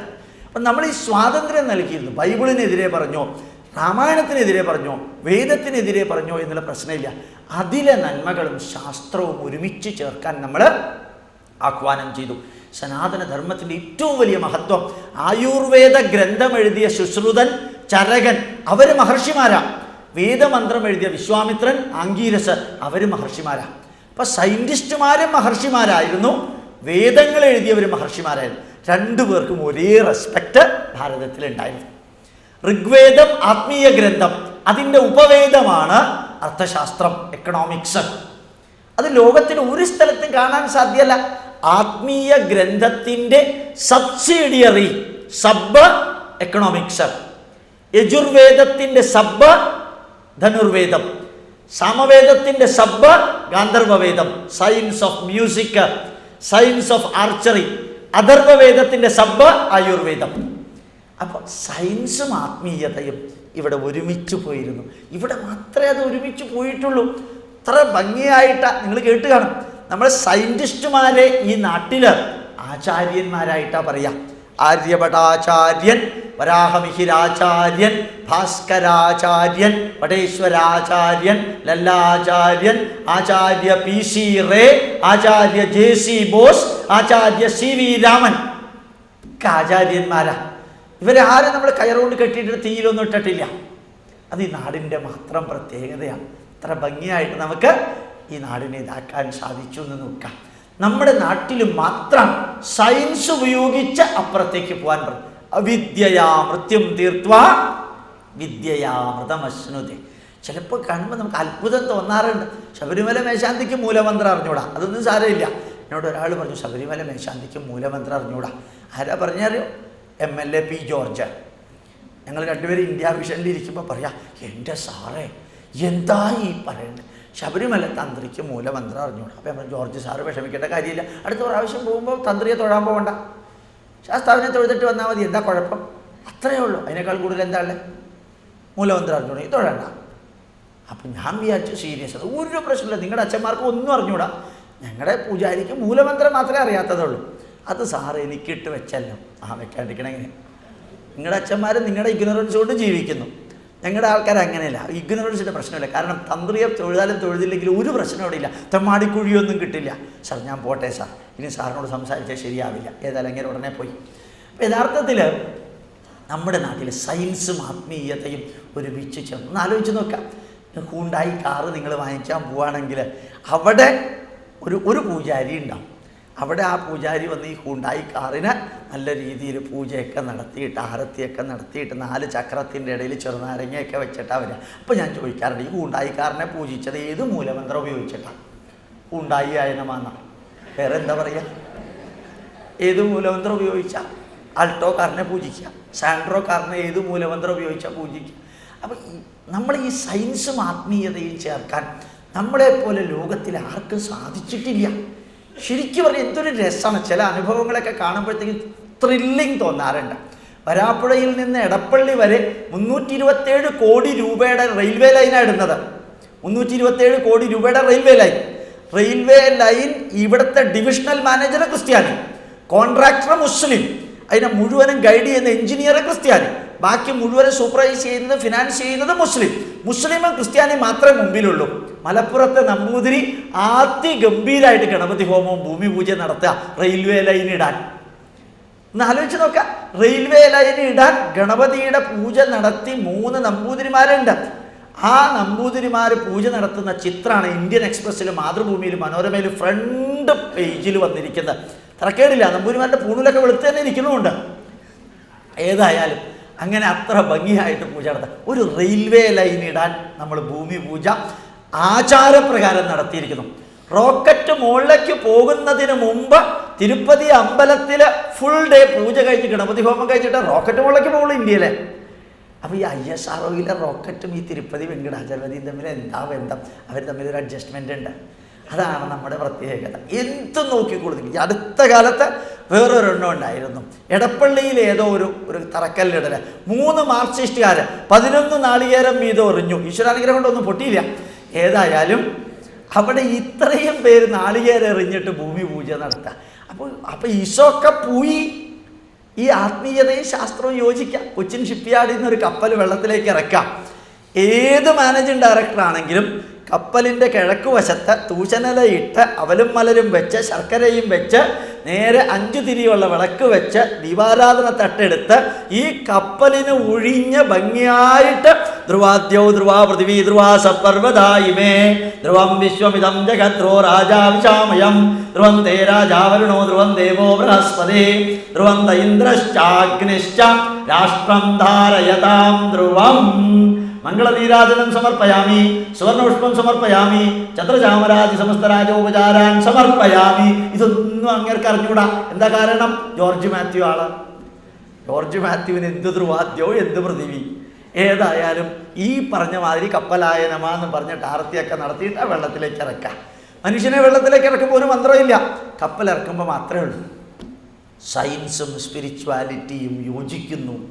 ഈ നാട്ടിൽ മാത്രം, ഇവിടെ തന്നെ അക്ഷരപൂജ. നിങ്ങൾ ഏത് ഇസമാണെങ്കിലും ശരി, ഈ നാട്ടിലെ ആത്മീയത പെക്യൂലിയർ ആത്മീയതയാണ്. ആരാധ്യനായ അച്യുതാനന്ദൻ്റെ പേഴ്സണൽ സെക്രട്ടറിയുടെ മകളുടെ നാക്കില് വിജയദശമിയുടെ അന്ന് വിദ്യാരംഭം കുറിച്ചത് ഓം ലെനിനായ നമഃ, മാർക്സ് എങ്കലായ നമ എന്നൊന്നുമല്ല എഴുതിയത്, ഹരിശ്രീ ഗണപതേ നമ തന്നെ എഴുതിയത്. അപ്പോൾ പേഴ്സണൽ സെക്രട്ടറിയുടെ മകളുടെ നാക്കില് അച്യുതാനന്ദൻ എഴുതിയത് ഹരിശ്രീ ഗണപതയേ നമ. ലെഫ്റ്റിസ്റ്റാണ്, CPM ആണ്. എന്നിട്ട് എന്താ എഴുതിയത്? അതല്ലാണ്ട് വേറൊന്നും എഴുതാനില്ല. അപ്പം ഇവിടുത്തെ ആത്മീയത രക്തത്തിൽ അലിഞ്ഞു ചേർന്നിരിക്കുന്നതാണ്. അത് സയൻസുമായിട്ട് ചേർന്നിരിക്കുന്നു. അത് സനാതന ധർമ്മത്തിൻ്റെ സന്ദേശമാണ്. ലോകത്തിന് സനാതന ധർമ്മം നൽകിയിരിക്കുന്ന സന്ദേശമായതുകൊണ്ടാണ് അമേരിക്കയിലെ ഹ്യൂസ്റ്റണിലെ നാസയിൽ നിന്ന് റോക്കറ്റ് വിടുമ്പോൾ നമ്മുടെ രാഹുൽ ദ്രാവിഡ്, ക്രിക്കറ്റ് താരത്തിൻ്റെ ജ്യേഷ്ഠൻ നാരായൺ ദ്രാവിഡ്, ഗണപതി ഹോമം നടത്തിയിട്ട് അമേരിക്കക്കാരും റോക്കറ്റ് വിടാറുള്ളൂ. അമേരിക്കയിൽ റോക്കറ്റ് വിടുന്നത് ഗണപതി ഹോമം നടത്തിയിട്ട, കാരണം ഇന്ത്യക്കാരവിടെ ഉണ്ട്. അപ്പം ഇത് അവർ സ്വീകരിക്കാൻ കാരണം എന്താ? Once we are doing Ganapati ഹോമം, $25. If the rocket going up coming down, $millions. $25 Ganapati ഹോമത്തിന് ചിലവുള്ളൂ. റോക്കറ്റ് മുകളിൽ പോയി താഴത്തേക്ക് വന്നാൽ $1 million. അപ്പോൾ ഏതാ നല്ലത്? $25 നല്ലത്. അവരും അഡോപ്റ്റ് ചെയ്യുന്നു. We take good from everywhere. ഇത് ഈ നാടിൻ്റെ ശാസ്ത്രവും ആത്മീയതയും സമന്വയിക്കാം. സർവ്വതിലും ആത്മീയത കാണാനുള്ള, ആത്മീയ ചൈതന്യം കാണാനുള്ള ഒരു ഉജ്ജ്വലമായ മനസ്സിലാവാം. ഇനി ഒരു പരമ്പര സംസ്കൃത ശ്ലോകം പറയാം. മനസ്സിലാക്കാൻ പറ്റുന്നുണ്ടോ എന്ന് നോക്കുക. തീർത്തും മനസ്സിലാക്കാൻ പറ്റിയില്ലെങ്കിൽ ശ്രദ്ധയോടുകൂടി ഇരിക്കാം. നമ്മുടെ സനാതന ധർമ്മം മാത്രം പറഞ്ഞിരിക്കുന്നത്. ലോകാ സമസ്ത സുഖിനോ ഭവന്തു. നിങ്ങൾ കേട്ടിട്ടുണ്ടോ? ഭാരതീയാഹ സമസ്ത സുഖിനോ ഭവന്തു. തെറ്റുമല്ലോ ഉണ്ടോ ഇപ്പൊ പറഞ്ഞതിൽ? ഒരു തെറ്റുമില്ല, പക്ഷെ ആരും പറയാറില്ല. ഹൈന്ദവാഹ സമസ്ത സുഖിനോ ഭവന്തു. ഹിന്ദുക്കളൊക്കെ സുഖമായിരിക്കട്ടെ. മറ്റുള്ളവർ കുത്തുവാള എടുത്താലും നമുക്ക് കുഴപ്പമില്ല. നമ്മൾ പറഞ്ഞിട്ടില്ല. നമ്മൾ പറഞ്ഞത് ലോകാ സമസ്ത സുഖിനോ ഭവന്തു. ആരായാലും നന്നായിരിക്കട്ടെ എന്നാ പറയാം. സ്വസ്തി പ്രജാഭ്യ പരിപാലയന്താം ന്യായേന മാർഗേണ മഹിം മഹീഷാഃ ഗോബ്രാഹ്മണേഭ്യഃ ശുഭമസ്തു നിത്യം ലോകാ സമസ്ത സുഖിനോ ഭവന്തു. അതാണ് മന്ത്രം മുഴുവനും. നല്ല എല്ലാവർക്കും നന്മ വരുത്തട്ടെ എന്ന് പ്രാർത്ഥിച്ചവരാണ് നമ്മൾ. ഇത് സനാതന ധർമ്മത്തിൻ്റെ സന്ദേശം. ഇതാണ് ഇപ്പം അമേരിക്കക്കാർക്ക് മനസ്സിലായി തുടങ്ങിയത്. നമ്മൾക്ക് വേണ്ടി മാത്രം പ്രാർത്ഥിച്ചിട്ടില്ല. നമ്മൾ ഒരിക്കലും പറഞ്ഞിട്ടില്ല നമ്മളുടെ ഗ്രന്ഥങ്ങൾ മാത്രം ശരി. പറഞ്ഞിട്ടില്ല. നമ്മൾ ഒരിക്കലും പറഞ്ഞിട്ടില്ല നമ്മുടെ ഋഷീശ്വരന്മാർ മാത്രമാണ് ശരിയെന്ന്. നമ്മൾ ഒരിക്കലും പറഞ്ഞിട്ടില്ല നമ്മുടെ ഈശ്വരന്മാർ മാത്രമാണ് ശരിയെന്ന് നമ്മൾ പറഞ്ഞിട്ടില്ല. നമ്മൾ ഒരിക്കലും പറഞ്ഞിട്ടില്ല നമ്മുടെ വഴിയിൽ കൂടെ അല്ലാതെ നിനക്ക് സ്വർഗരാജ്യം കിട്ടില്ല എന്ന്. നമ്മൾ ഒരിക്കലും പറഞ്ഞിട്ടില്ല ചോദ്യം ചെയ്യാതെ വിശ്വസിക്കണമെന്ന്. നമ്മൾ ഒരിക്കലും പറഞ്ഞിട്ടില്ല മറ്റൊരു വഴി കൂടെ പോയാൽ എൻ്റെ ദൈവത്തിന് വാശിയും വൈരാഗ്യവും പകയും ഉണ്ടാവുന്ന. എല്ലാം ഒരു കുഴപ്പമില്ലാണ്ട് പോയൊരു രാജ്യം. ചിലപ്പോൾ പറയാറുണ്ട് ഗോഡ്സ് ഓൺ കൺട്രി എന്ന്. കേട്ടിട്ടുണ്ടല്ലോ ഇല്ലേ? ഗോഡ്സ് ഓൺ കൺട്രി എന്ന് പറഞ്ഞാൽ എന്താ അർത്ഥം? പുറമ്പോക്ക. അപ്പോൾ യഥാർത്ഥത്തിൽ നമ്മുടെ നാടിൽ അത്രയും സ്വാതന്ത്ര്യമുണ്ട്. പൂർണ്ണമായിട്ട് സ്വാതന്ത്ര്യം നൽകിയ ഒരു രാഷ്ട്രത്തിനകത്ത് നമ്മൾ പ്രാർത്ഥിച്ചു. സഹനാവവതു സഹനൗ ഭുനക്തു സഹ വീര്യം കരവാവഹൈ തേജസ്വിനാവധീതമസ്തു മാ വിദ്വിഷാവഹൈ. സനാതന ധർമ്മത്തിൻ്റെ സന്ദേശമാണ്. അതാണ് ഇന്നത്തെ വിഷയം. അപ്പോൾ സഹനാവവതു, നമുക്ക് ഒരുമിച്ച് ജീവിക്കാം. സഹനൗ ഭുനക്തു, ഒന്നില്ലെങ്കിൽ ഒരുമിച്ച് ഭക്ഷണം കഴിക്കാം. മറ്റൊരർത്ഥം കർമ്മബലം ഒരുമിച്ച് അനുഭവിക്കാം. സഹവീര്യം കരവാവഹൈ, ഒരുമിച്ച് പ്രവർത്തിക്കാം. തേജസ്വിനാവധീതമസ്തു, നമുക്ക് ഒരുമിച്ച് തേജസ്വികളാകാം. മാ വിദ്വിഷാവഹൈ, ഒരാളോടും നമുക്ക് വിദ്വേഷം ഉണ്ടാവാൻ പാടില്ല. ഇങ്ങനെ പ്രാർത്ഥിച്ച ലോകത്തിലെ ഒരേ ഒരു ധർമ്മം നമ്മുടേതാണ്. ഉത്തിഷ്ഠത ജാഗ്രത പ്രാപ്യവരാൻ നിബോധത ക്ഷുരസ്യ ധാര നിശിതം ദുരത്യയ ദുർഗം പതസ്ഥ കവയോ വദന്തി. എഴുന്നേൽക്ക, ജാഗ്രതയായിട്ട് പ്രവർത്തിക്കുക, ലക്ഷ്യമെത്തുന്നതുവരെ തളരാതെ മുമ്പോട്ട് പോവുക. തലമുടി വെട്ടുന്ന ക്ഷുരകന്റെ കയ്യിലുള്ള ഷാർപ്പായിട്ടുള്ള കത്തി പോലെ പദം, സഞ്ചാരപദം ദുർഘടമാണ്. തളരാതെ ആ ഷാർപ്പായിട്ടുള്ള കത്തിയിൽ കൂടെ തന്നെ മുമ്പോട്ട് പോവുക. ക്ഷുരസ്യധാര നിശിതം ദുരത്യയ. ക്ഷുരം ക്ഷുരകൻ, ധാര കത്തി, അത് നിശിതം ദുരത്യം, കടന്നു പോകാൻ ബുദ്ധിമുട്ടുള്ള അത്രയും ഷാർപ്പാണ്. ദുർഗം പതസ്തത് കവയോ വദന്തി. വളരെ ദുർഘടകമായ പന്താവാണ് ധർമ്മത്തിന്റെ പന്താവ് എന്ന് കവികൾ പറയുന്നു. ഇത് ഭംഗിയായിട്ടാണ് സ്വാമി വിവേകാനന്ദൻ ഈ മുണ്ടകോപനിഷത്തിൽ നിന്ന് ഉപയോഗിച്ചത്. സത്യം വദ, ഹിന്ദുധർമ്മത്തിന്റെ സന്ദേശം സത്യം വദ, സത്യം പറയണം. ധർമ്മം ചര, ധാർമ്മികമായി ജീവിക്കണം. സ്വാധ്യായാൻ മാ പ്രമദ, നിരന്തരം പഠിച്ച് ജീവിതത്തെ ഉയർത്തുന്നതിൽ നിന്ന് മറ്റൊരു പന്താവിലേക്ക് പോകരുത്. നിരന്തരം പഠിച്ചുജ്വലരാകണം. ധർമാന്ന പ്രമദിതവ്യം, ധർമ്മത്തിൽ നിന്ന് വ്യതിചലിക്കരുത്. സത്യാൻ ന പ്രമദിതവ്യം, സത്യത്തിൽ നിന്ന് വ്യതിചലിക്കരുത്. കുശലാൻ ന പ്രമദിതവ്യം, സാമൂഹിക ബന്ധം ദൃഢമാക്കുന്നതിൽ നിന്ന് വ്യതിചലിക്കരുത്. ഭൂത്യൈ ന പ്രമദിതവ്യം, ഐശ്വര്യ സമ്പൂർണമായ ജീവിതം നയിക്കണം, മറ്റൊരു ബന്ധാവിലേക്ക് പോകരുത്. പിതൃദേവകാര്യാഭ്യാം ന പ്രമദിതവ്യം, ഈശ്വരനെയും പിതൃക്കളെയും ആരാധിക്കുന്നതിൽ നിന്ന് മറ്റൊരു വഴിയിലേക്ക് പോകരുത്. മാതൃദേവോ ഭവ, പിതൃദേവോ ഭവ, ആചാര്യദേവോ ഭവ, അതിഥിദേവോ ഭവ, രാഷ്ട്രദേവോ ഭവ. ചെറിയ ചെറിയ വരികളാ ഉപനിഷത്തുക്കൾ തരുന്നത്. ചിലപ്പോൾ ഒക്കെ കേൾക്കുമ്പോൾ നെഞ്ച് കത്തി പ്രാർത്ഥിക്കാറുണ്ട്, ഈശ്വര ഇങ്ങനെ ചില വരികളൊക്കെ കത്തി കാളി പറഞ്ഞുകൊണ്ടിരിക്കുമ്പോൾ അവിടെ വീണ് തീരണം ജീവിതം. അത് ലാസ്റ്റ് ബ്രീത്തായിരിക്കണം എന്ന് ചിലപ്പോൾ തോന്നാറുണ്ട്. എന്നിട്ട് അടുത്തൊരു ജന്മം ഉണ്ടെങ്കിൽ ഇത് വീണ്ടും പഠിച്ച് ഇത് തന്നെ എല്ലാവരിലും എത്തിക്കാൻ. ചില ഉപനിഷത്ത് വാക്കുകളൊക്കെ കേൾക്കുമ്പോഴും പറയുമ്പോഴും ശരിക്കും നെർവസ് സിസ്റ്റം തന്നെ വൈബ്രേറ്റ് ചെയ്യുന്നു. അത്രയും ഉജ്ജ്വലമായിട്ടുള്ളവർ. ഭാരതത്തിലെ ധർമ്മത്തിൽ നിന്ന് വ്യതിചലിക്കരുത്, സത്യത്തിൽ നിന്ന് വ്യതിചലിക്കരുത്, ദേവപിതൃ കാര്യങ്ങളിൽ നിന്ന് വ്യതിചലിക്കരുത്, സാമൂഹിക ബന്ധം ഉറപ്പാക്കുന്നതിൽ നിന്ന് വ്യതിചലിക്കരുത്, നന്മ നിറഞ്ഞ ജീവിതം നയിക്കുന്നതിൽ നിന്ന് വ്യതിചലിക്കരുത്. ഈ വരി പോരെ എസ്സേ കോമ്പറ്റീഷൻ പോലും എഴുതാൻ ഒരു 2 വാക്ക് എഴുതി വെച്ചിട്ട് അവിടെ ഒപ്പിട്ടിട്ട് ഇങ്ങോട്ട് വന്നാൽ മതി. എല്ലാം അതിനകത്തുണ്ട്, വേറെ ഒന്നും പറയേണ്ട കാര്യമില്ല.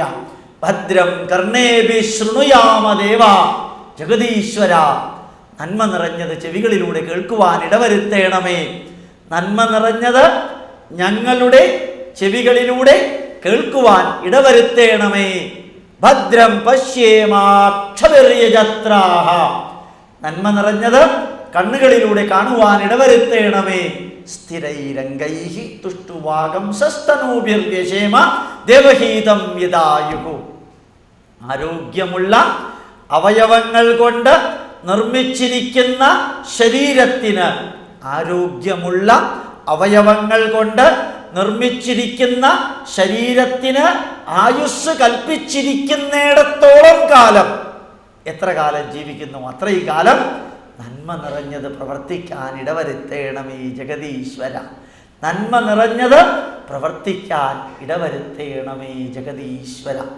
സ്വസ്തി ന ഇന്ദ്രോ വൃദ്ധശ്രവാഃ, സ്വസ്തി ന പൂഷാ വിശ്വവേദാഃ, സ്വസ്തി നാസ്താർക്ഷ്യോ വരിഷ്ഠനേമി, സ്വസ്തി നോ ബൃഹസ്പതിർദദാതു. എല്ലാവർക്കും മംഗളം ഉണ്ടാവട്ടെ, സർവചരാചരങ്ങൾക്കും മംഗളമുണ്ടാകട്ടെ എന്ന് പ്രാർത്ഥിച്ചൊരു രാഷ്ട്രത്തിൻ്റെ മക്കളാ എൻ്റെ മുമ്പിലിരിക്കുന്നത്. എങ്ങനെ ഈ സംസ്കാരത്തിനെ നശിപ്പിക്കാൻ ലോകത്തിൽ ആർക്കെങ്കിലും സാധിക്കും? സാധിക്കില്ല. മാനവരാശിയുടെ, ലോകത്തിൻ്റെ സൽക്കർമ്മം ചെയ്യുന്നവരുടെ എല്ലാവരുടെയും നന്മയ്ക്ക് വേണ്ടി ജീവിച്ച ഒരു രാഷ്ട്രത്തില് നമ്മൾ പ്രാർത്ഥിച്ചു, അസതോമാ സദ്ഗമയ, തിന്മയിൽ നിന്ന് നന്മയിലേക്ക് ഞങ്ങളെ കൊണ്ടുപോകണമേ. ഹിന്ദുക്കളെ കൊണ്ടുപോകണം എന്നല്ല പറഞ്ഞത്, എന്നെ കൊണ്ടുപോകണം എന്നല്ല പറഞ്ഞത്, ഞങ്ങളെ ആരൊക്കെ പ്രാർത്ഥിക്കുന്നു അവരെയെല്ലാം കൊണ്ടുപോകണമേ നമ്മൾ പ്രാർത്ഥിച്ചു. തമസോമാ ജ്യോതിർഗമയ, ഇരുട്ടിൽ നിന്ന് വെളിച്ചത്തിലേക്ക് ഞങ്ങളെ കൊണ്ടുപോകണമേ എന്ന് നമ്മൾ പ്രാർത്ഥിച്ചു. മൃത്യോർമ അമൃതം ഗമയ, ജീവിത ദുഃഖത്തിൽ നിന്ന് ശാശ്വതമായ സമാധാനത്തിലേക്ക് നമ്മളെ കൊണ്ടുപോകണമെന്ന് പ്രാർത്ഥിച്ചു. ഇപ്പോൾ കുറച്ച് മുമ്പ് ഞാൻ അവിടെ ഒരു പ്രഭാഷണം കൊടുത്തു വരിക. അപ്പോൾ ഒരാൾ എഴുതി തന്നിരുന്നു, അന്നന്നത്തെ അന്നം അന്നന്ന് തരണമേ എന്നാണല്ലോ നമ്മളെല്ലാവരും പ്രാർത്ഥിക്കണമെന്ന്. അങ്ങനെ നമ്മൾ പ്രാർത്ഥിക്കാറില്ല. അന്നന്നത്തെ ചോറ് തരണം നിങ്ങൾ ആരെങ്കിലും പ്രാർത്ഥിക്കാറുണ്ട്? ഞാൻ പ്രാർത്ഥിച്ചിട്ടുണ്ടെങ്കിൽ എന്തോ കുഴപ്പമുണ്ടെന്നാണ് അതിൻ്റെ അർത്ഥം. നാളത്തെ കാര്യം എന്താ, പെരുവഴിയാണ്. അപ്പോൾ പിന്നെ അങ്ങനെ ഒരു പ്രാർത്ഥന നമ്മൾ പറഞ്ഞിട്ടില്ല. നമ്മൾ പറഞ്ഞിരിക്കുന്ന തേജോസി തേജോമയീ ദേഹി, നീ തേജസ്വരൂപിയാണ്, എന്നെയും തേജസ്സുള്ളവനാക്കി തീർക്കാം. യജുർവേദത്തിലെ മന്ത്രമാണത്. സഹോസി സഹോമയീ ദേഹി, നീ എല്ലാത്തിനെയും സഹിക്കുന്നവനാണ്, എന്നെയും ദുഃഖങ്ങൾ സഹിക്കുന്നവനാക്കി മാറ്റുക. മഹോസി മഹോമയീ ദേഹി, നീ അസാധാരണമായ മഹത്വമേറിയ ചൈതന്യമുള്ളവനാണ്, എന്നെയും അപ്രകാരം തന്നെ ആക്കി തീർക്കാം. അതുപോലെ തന്നെ വീര്യമസി വീര്യം വൈദേഹി, നീ വീര്യത്തിൻ്റെ പര്യായമാണ്, എന്നെയും വീര്യമുള്ളവനാക്കി തീർക്കാം. നീ എന്താണോ അത് എന്നെ ആക്കി തീർക്കാനാ നമ്മളിവിടെ പ്രാർത്ഥിക്കാറുള്ളത്. നമ്മളൊന്നും പറയാറില്ല എൻ്റെ പാപം നിന്റെ തലയെ കെട്ടി വെക്കണേന്ന്. ശരിക്കും എന്തൊരു അബദ്ധാന്ന് പറയുന്നില്ലേ? യേശുദേവൻ അൾത്താരയിൽ തൂങ്ങി നിൽക്കുക, അല്ലെങ്കിൽ തന്നെ അങ്ങേര് കരയുന്നുണ്ട്. തലയിലാണെങ്കിൽ മുൾക്കിരീടുണ്ട്, കയ്യിലാണെങ്കിൽ ആണി തറച്ചിട്ടുണ്ട്, ഈ കാലിലും ആണി തറച്ചിട്ടുണ്ട്, തൂങ്ങിക്കിടക്കുക. പാവം കാണുമ്പോൾ തന്നെ എനിക്ക് വിഷമം തോന്നാറുണ്ട്. കയ്യിൽ നിന്ന് ചോര. ഞാൻ ബിഷപ്പുമാരോട് പറഞ്ഞു, നമുക്ക് ആ യേശുദേവനെ ഒന്ന് താഴെ ഇറക്കി വെച്ചൂടെ, 2000 വർഷമായി അവിടെ കിടക്കണോ പാവം. അപ്പോൾ ബിഷപ്പ് പറഞ്ഞു, ഞങ്ങളെങ്ങാനും താഴെ വെച്ചാൽ ഇവിടുത്തെ ക്രിസ്ത്യാനികൾ പിന്നെയും കയറ്റും മുകളിൽ, അപ്പോൾ അവിടെ തന്നെ ഇരുന്നോട്ടെ എന്ന് വിചാരിച്ചിട്ട്. എന്നിട്ട് ആ വേദന സഹിക്കുന്ന യേശുദേവൻ്റെ അടുത്ത് എന്നിട്ടാണ് നമ്മൾ പറയുന്നത് എൻ്റെ പാപവും കൂടി നീ ഏറ്റെടുക്കണമെന്ന്. അതുകൊണ്ടാണ് ഇവരെ മഹാഭാവികളെ എന്ന് വിളിക്കണത്. ഒന്ന് ആലോചിച്ച് നോക്കാം. അങ്ങേര് തന്നെ അങ്ങേരുടെ പാപം കൊണ്ട് അവിടെ ഇരിക്കാൻ പറ്റാതിരിക്കുമ്പോൾ എൻ്റെയും കൂടി അങ്ങേരുടെ തലയിൽ കോമൺ സെൻസ് ഉണ്ടോ നോക്കാം. അങ്ങേര് കരഞ്ഞുകൊണ്ടായിരിക്കണത്, എന്നിട്ട് ഞാൻ കരയാത്തവനാ, എന്നെ സമാധാനിപ്പിക്കാൻ അങ്ങർക്ക് പറ്റുമോ? അങ്ങേര് കരയുന്ന ആളാണ്, ഇദ്ദേഹം കരഞ്ഞുകൊണ്ടിരിക്കുന്നു, ഞാനും കരഞ്ഞുകൊണ്ടിരിക്കുന്നു. ഞാൻ അദ്ദേഹത്തിനെ സമാധാനിപ്പിക്കാൻ പോയാൽ എന്താ പറ്റുക? അദ്ദേഹത്തിൻ്റെ കരച്ചിൽ പ്ലസ് എൻ്റെ കരച്ചിൽ ഈസ് ഈക്വൽ ടു കൂട്ടക്കരച്ചിൽ. അല്ലാണ്ട് പിന്നെ എന്താ ഉണ്ടാവുക? കുറച്ചെങ്കിലും ചിരിച്ചും സന്തോഷത്തോടെ ഇരിക്കുന്നവനല്ലേ കരയുന്നവനെ സമാധാനിപ്പിക്കാൻ പറ്റുള്ളൂ. അല്ലെങ്കിൽ എങ്ങനെയാ പറ്റുക? ഇവിടെ നമ്മുടെ പ്രാർത്ഥനകളും മറ്റുള്ള പ്രാർത്ഥനകളും ഒത്തിരി വ്യത്യാസമുണ്ട്. നമ്മുടെ ധർമ്മത്തിൻ്റെ സന്ദേശം തന്നെ സർവേ ഭവന്തു സുഖിനഃ, എല്ലാവരും സുഖമായിരിക്കണം. സർവേ സന്തു നിരാമയ, എല്ലാവരും ആരോഗ്യമുള്ളവരായിരിക്കണം. സർവേ ഭദ്രാണി പശ്യന്തു, എല്ലാവരും മംഗളകരമായ ഒരവസ്ഥയിൽ ജീവിക്കുന്നതായിട്ട് ഞങ്ങൾ കാണുമാറാകട്ടെ. മാ കശ്ചിത് ദുഃഖഭാഗ് ഭവേ. ഒരാൾ പറയുകയുണ്ടായി, സർവേ ഭവന്തു സുഖിനഃ സർവേ സന്തു നിരാമയ സർവേ ഭദ്രാണി പശ്യന്തു മാ കശ്ചിത് ദുഃഖഭാഗ് ഭവേത്. സർവേ ഡിപ്പാർട്ട്മെൻറ്റിലുള്ളവരെല്ലാം സുഖമായിരിക്കട്ടെ എന്നാണ് പറയുന്നത്. ഇത് സർവേ ഡിപ്പാർട്ട്മെൻറ്റുമായിട്ട് ഒരു ബന്ധമില്ല, എല്ലാവരുടെയും കാര്യമാണ് പറയുന്നത്. എല്ലാവരും സുഖമായിട്ട് സന്തോഷവാന്മാരായിട്ട് ആരോഗ്യവാന്മാരായിട്ടും ഇരിക്കണമെന്ന പ്രാർത്ഥനയ്ക്കകത്ത് അക്ഷരാർത്ഥത്തിൽ മാനവരാശിയുടെ നന്മയ്ക്ക് വേണ്ടി നിലകൊള്ളുന്നൊരു ധർമ്മമാണിത്. മാനവരാശിയുടെ നന്മയ്ക്ക് വേണ്ടി നിലകൊള്ളുന്നതാണ്. എൻ്റെ ഈശ്വരൻ, എൻ്റെ ബന്ധാവ് ശരിയെന്ന് പറയാതെ, എൻ്റേതിലേക്ക് വരാൻ പറയാതെ, എൻ്റേതിലേക്ക് വന്നാലേ സ്വർഗം കിട്ടുള്ളൂ എന്ന് പറയാതെ, എല്ലാവർക്കും ആകാശാത് പതിതം തോയം യഥാ ഗച്ഛതി സാഗരം സർവദേവ നമസ്കാരം കേശവം പ്രതി ഗച്ഛതി. നല്ലൊരു മന്ത്രമാണ്. ചിലർ തെറ്റായിട്ട് പറയാറുണ്ട്. ചിലപ്പോൾ ചില മന്ത്രമൊക്കെ തെറ്റായിട്ട് പറഞ്ഞ അർത്ഥം തന്നെ മാറിപ്പോവും. ഈശ്വരാനുഗ്രഹം കൊണ്ട് കേൾക്കുന്നവൻ അറിഞ്ഞുകൂടാ, അതുകൊണ്ട് പറയുന്നവൻ രക്ഷപ്പെട്ടു പോവുക. അപ്പോൾ ആകാശത്ത് നിന്ന് വീഴുന്ന ജലത്തുള്ളികൾ ആകാശാത് പതിതം തോയം യഥാ സാഗരം ഗച്ഛതി, എപ്രകാരമാണോ സാഗരത്തിലേക്ക് പോകുന്നത് തഥാ അപ്രകാരം തന്നെ സർവദേവ നമസ്കാരം, ഏത് ഈശ്വരനെ പൂജിച്ചാലും കേശവം പ്രതി ഗച്ഛതി. ചിലരെന്ത് പറയും? കേശവം പ്രതി ഗച്ഛതി. പറഞ്ഞപ്പോൾ എന്താ പറ്റിയത്? കേശവനിൽ നിന്ന് തിരിച്ചു വരുന്നു. മറ്റേത് കേശവം പ്രതി ഗച്ഛൻ, കേശവനിലേക്ക് തന്നെ പോകുന്നു. വാക്കിൻ്റെ പ്രയോഗം തെറ്റിയാൽ സംസ്കൃതത്തിൽ വളരെ കുഴപ്പമുള്ളതാണ്. അതുകൊണ്ടാണ് ചിലപ്പോൾ വേദമന്ത്രം ചൊല്ലുമ്പോൾ നല്ലോണം ശ്രദ്ധിക്കണം എന്ന് പറയുന്നത്. വേദമന്ത്രങ്ങളുടെ ഒരക്ഷര പിഴവ് വന്ന അർത്ഥം മൊത്തം മാറി. ഒരു ഗായത്രി മന്ത്രം ജപിച്ചോട്ടെ സാറേ എന്ന് ചിലർ ചോദിക്കാറുണ്ട്. ഉറപ്പുണ്ടെങ്കിൽ ജപിച്ചോളാൻ പറയും. ഞാൻ എറണാകുളത്ത് ഗ്രാമജന സമൂഹ മഠത്തിൽ ജസ്റ്റിസ് പരിപൂർണനൊക്കെ ഉണ്ടായിരുന്ന സമയത്ത് അവിടെ ഇരുന്നുകൊണ്ട് അവിടെ നമ്മുടെ ബ്രാഹ്മണരെ കുറിച്ച് പറയേണ്ടായിരുന്നു. അപ്പോൾ ബ്രാഹ്മണ സഭയുടെ ഹാളാണ്, ബ്രാഹ്മണരുടെ ഇതാണ്. ഇറങ്ങി വന്നപ്പോൾ ഒരു ബ്രാഹ്മണൻ, തറക്കേടില്ല, പൂണൂലുണ്ട്, അദ്ദേഹം ബ്രാഹ്മണനാണെന്ന് എനിക്ക് അറിഞ്ഞൂടാ, തമിഴ് ബ്രാഹ്മണനാണ്. എൻ്റെ അടുത്ത് വന്ന് പറഞ്ഞു, ഗോപാലകൃഷ്ണൻ സാറേ 40 വർഷമായി ഞാൻ ഗായത്രി മന്ത്രം ജപിക്കണം, ഒരു പ്രയോജനമില്ല. അപ്പോൾ ഞാൻ വെറുതെ ചോദിച്ചു, എന്താ അങ്ങനെ പ്രയോജനം ഇല്ലാതെ ആവാൻ കാരണം? എങ്ങനെയാണ് ജപിക്കണേ? ചോദ്യം അത്രക്കേടില്ല, ഏതോ പശു വരുന്ന മാതിരിയുള്ളൊരു ശബ്ദമാണ്. അപ്പോൾ പിന്നെ ഇതെങ്ങനെയാണ് ജപിക്കാം? ഓം ഭോർഭുവസ്വഹ തത്സവിതുർവരേണ്യം ഭർഗോ ദേവസ്യ ധീമഹി ധിയോ യോ ന പ്രചോദയാത്. ഇങ്ങനെ ഒന്നും എനിക്ക് ചൊല്ലാൻ പറ്റില്ല, എനിക്ക് പറ്റണമായിരിക്കേ പറ്റുള്ളൂ, ഒരു തർക്കേടും ഇല്ല. അവസാനത്തെ വരി ഒന്ന് പറയോ? ധിയോ യോ ന പ്രചോദയാത്. അവസാനത്തെ വാക്ക് ന പ്രചോദയാത്. ന പ്രചോദയാതുള്ളതിൻ്റെ അർത്ഥം അറിയോ? ന ആഗച്ഛതു വരരുത്, ന ഗച്ഛതു പോകരുത്, ന ഉപവിശതു ഇരിക്കരുത്, ന ഉത്തിഷ്ഠതു എഴുന്നേൽക്കരുത്, ന ഘാതതു ഭക്ഷണം കഴിക്കരുത്, ന വദതു സംസാരിക്കരുത്, ന പ്രചോദയാത് പ്രചോദിപ്പിക്കരുത്. അപ്പോൾ ഈ 40 വർഷമായിട്ട് 365 ദിവസവും രാവിലെ സൂര്യനെ വിളിച്ച് 21 പ്രാവശ്യം പറയുകയാണ്, ഹേ സൂര്യദേവ എന്നെ നന്നാക്കരുത്. ഇയാളുടെ അപ്പൂപ്പം വിചാരിച്ച ഇയാൾ നന്നാവോ? ഈ നഹ ഉപയോഗിക്കേണ്ട സ്ഥാനത്ത് പറഞ്ഞത് ന പ്രചോദയാത്. നഹ ഞങ്ങളെ, ന അരുത്.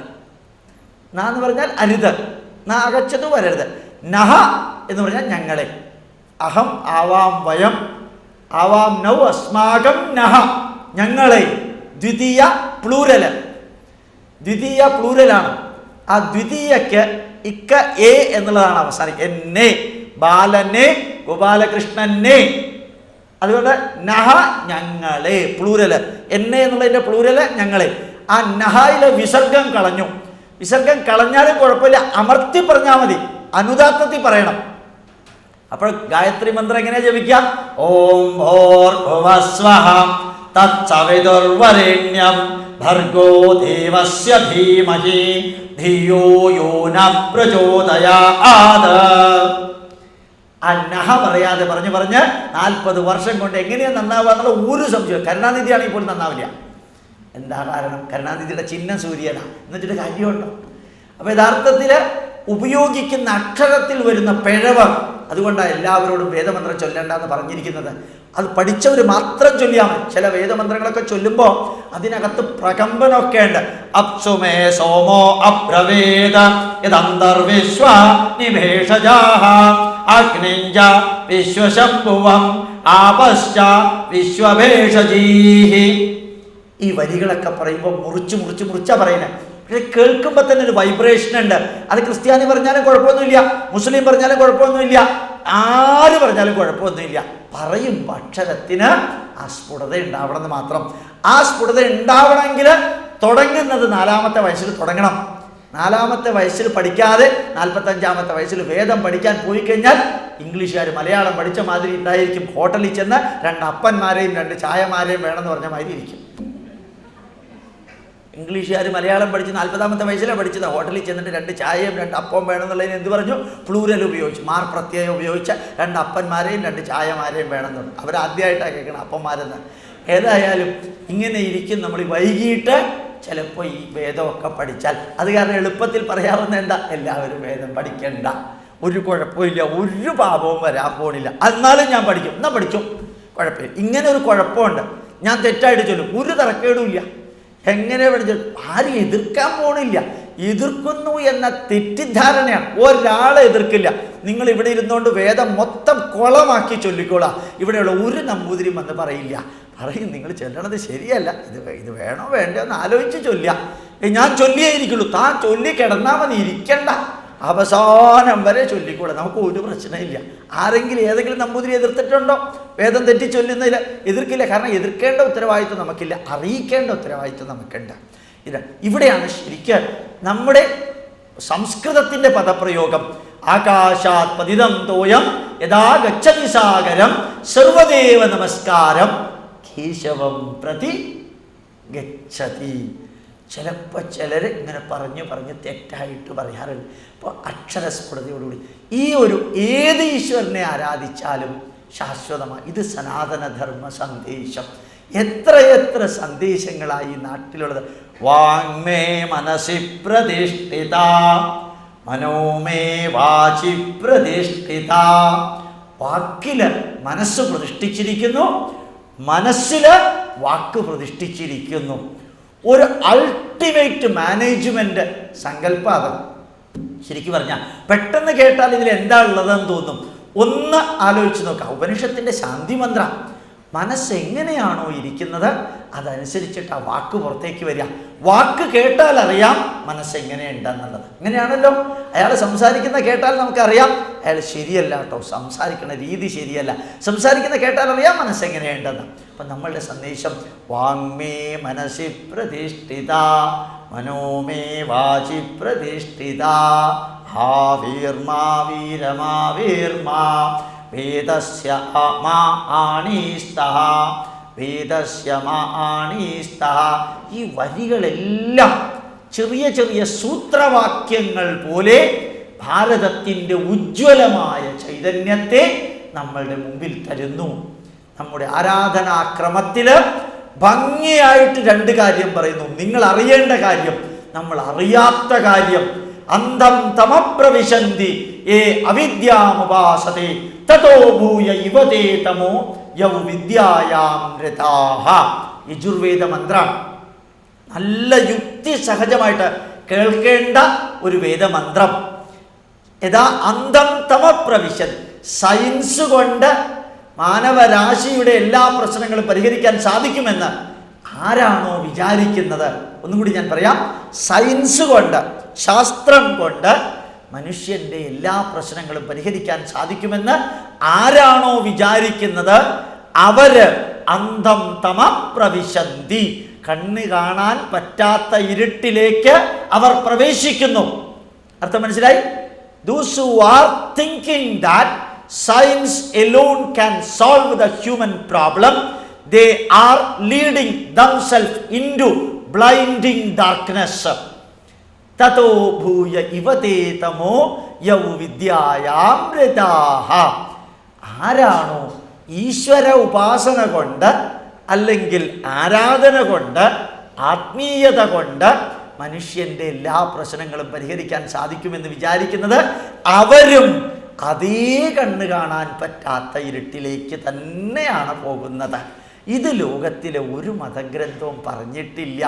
3500-4000 BC എഴുതിയ യജുർവേദത്തിൻ്റെ 40-ാം അധ്യായമായ ഈശാവാസ്യ ഉപനിഷത്തിലെ 10-ാമത്തെ വരിയാണ് ഇപ്പം ഞാൻ നിങ്ങളോട് പറഞ്ഞത്.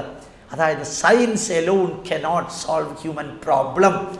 And exactly like that, spirituality alone cannot solve human problem. You have to integrate it. ശരിക്കും ഈശാവാസ്യ ഉപനിഷത്ത് തറോ ആക്കിയ ലോകത്തിലൊരു ശാസ്ത്രജ്ഞനുണ്ട്, Albert Einstein.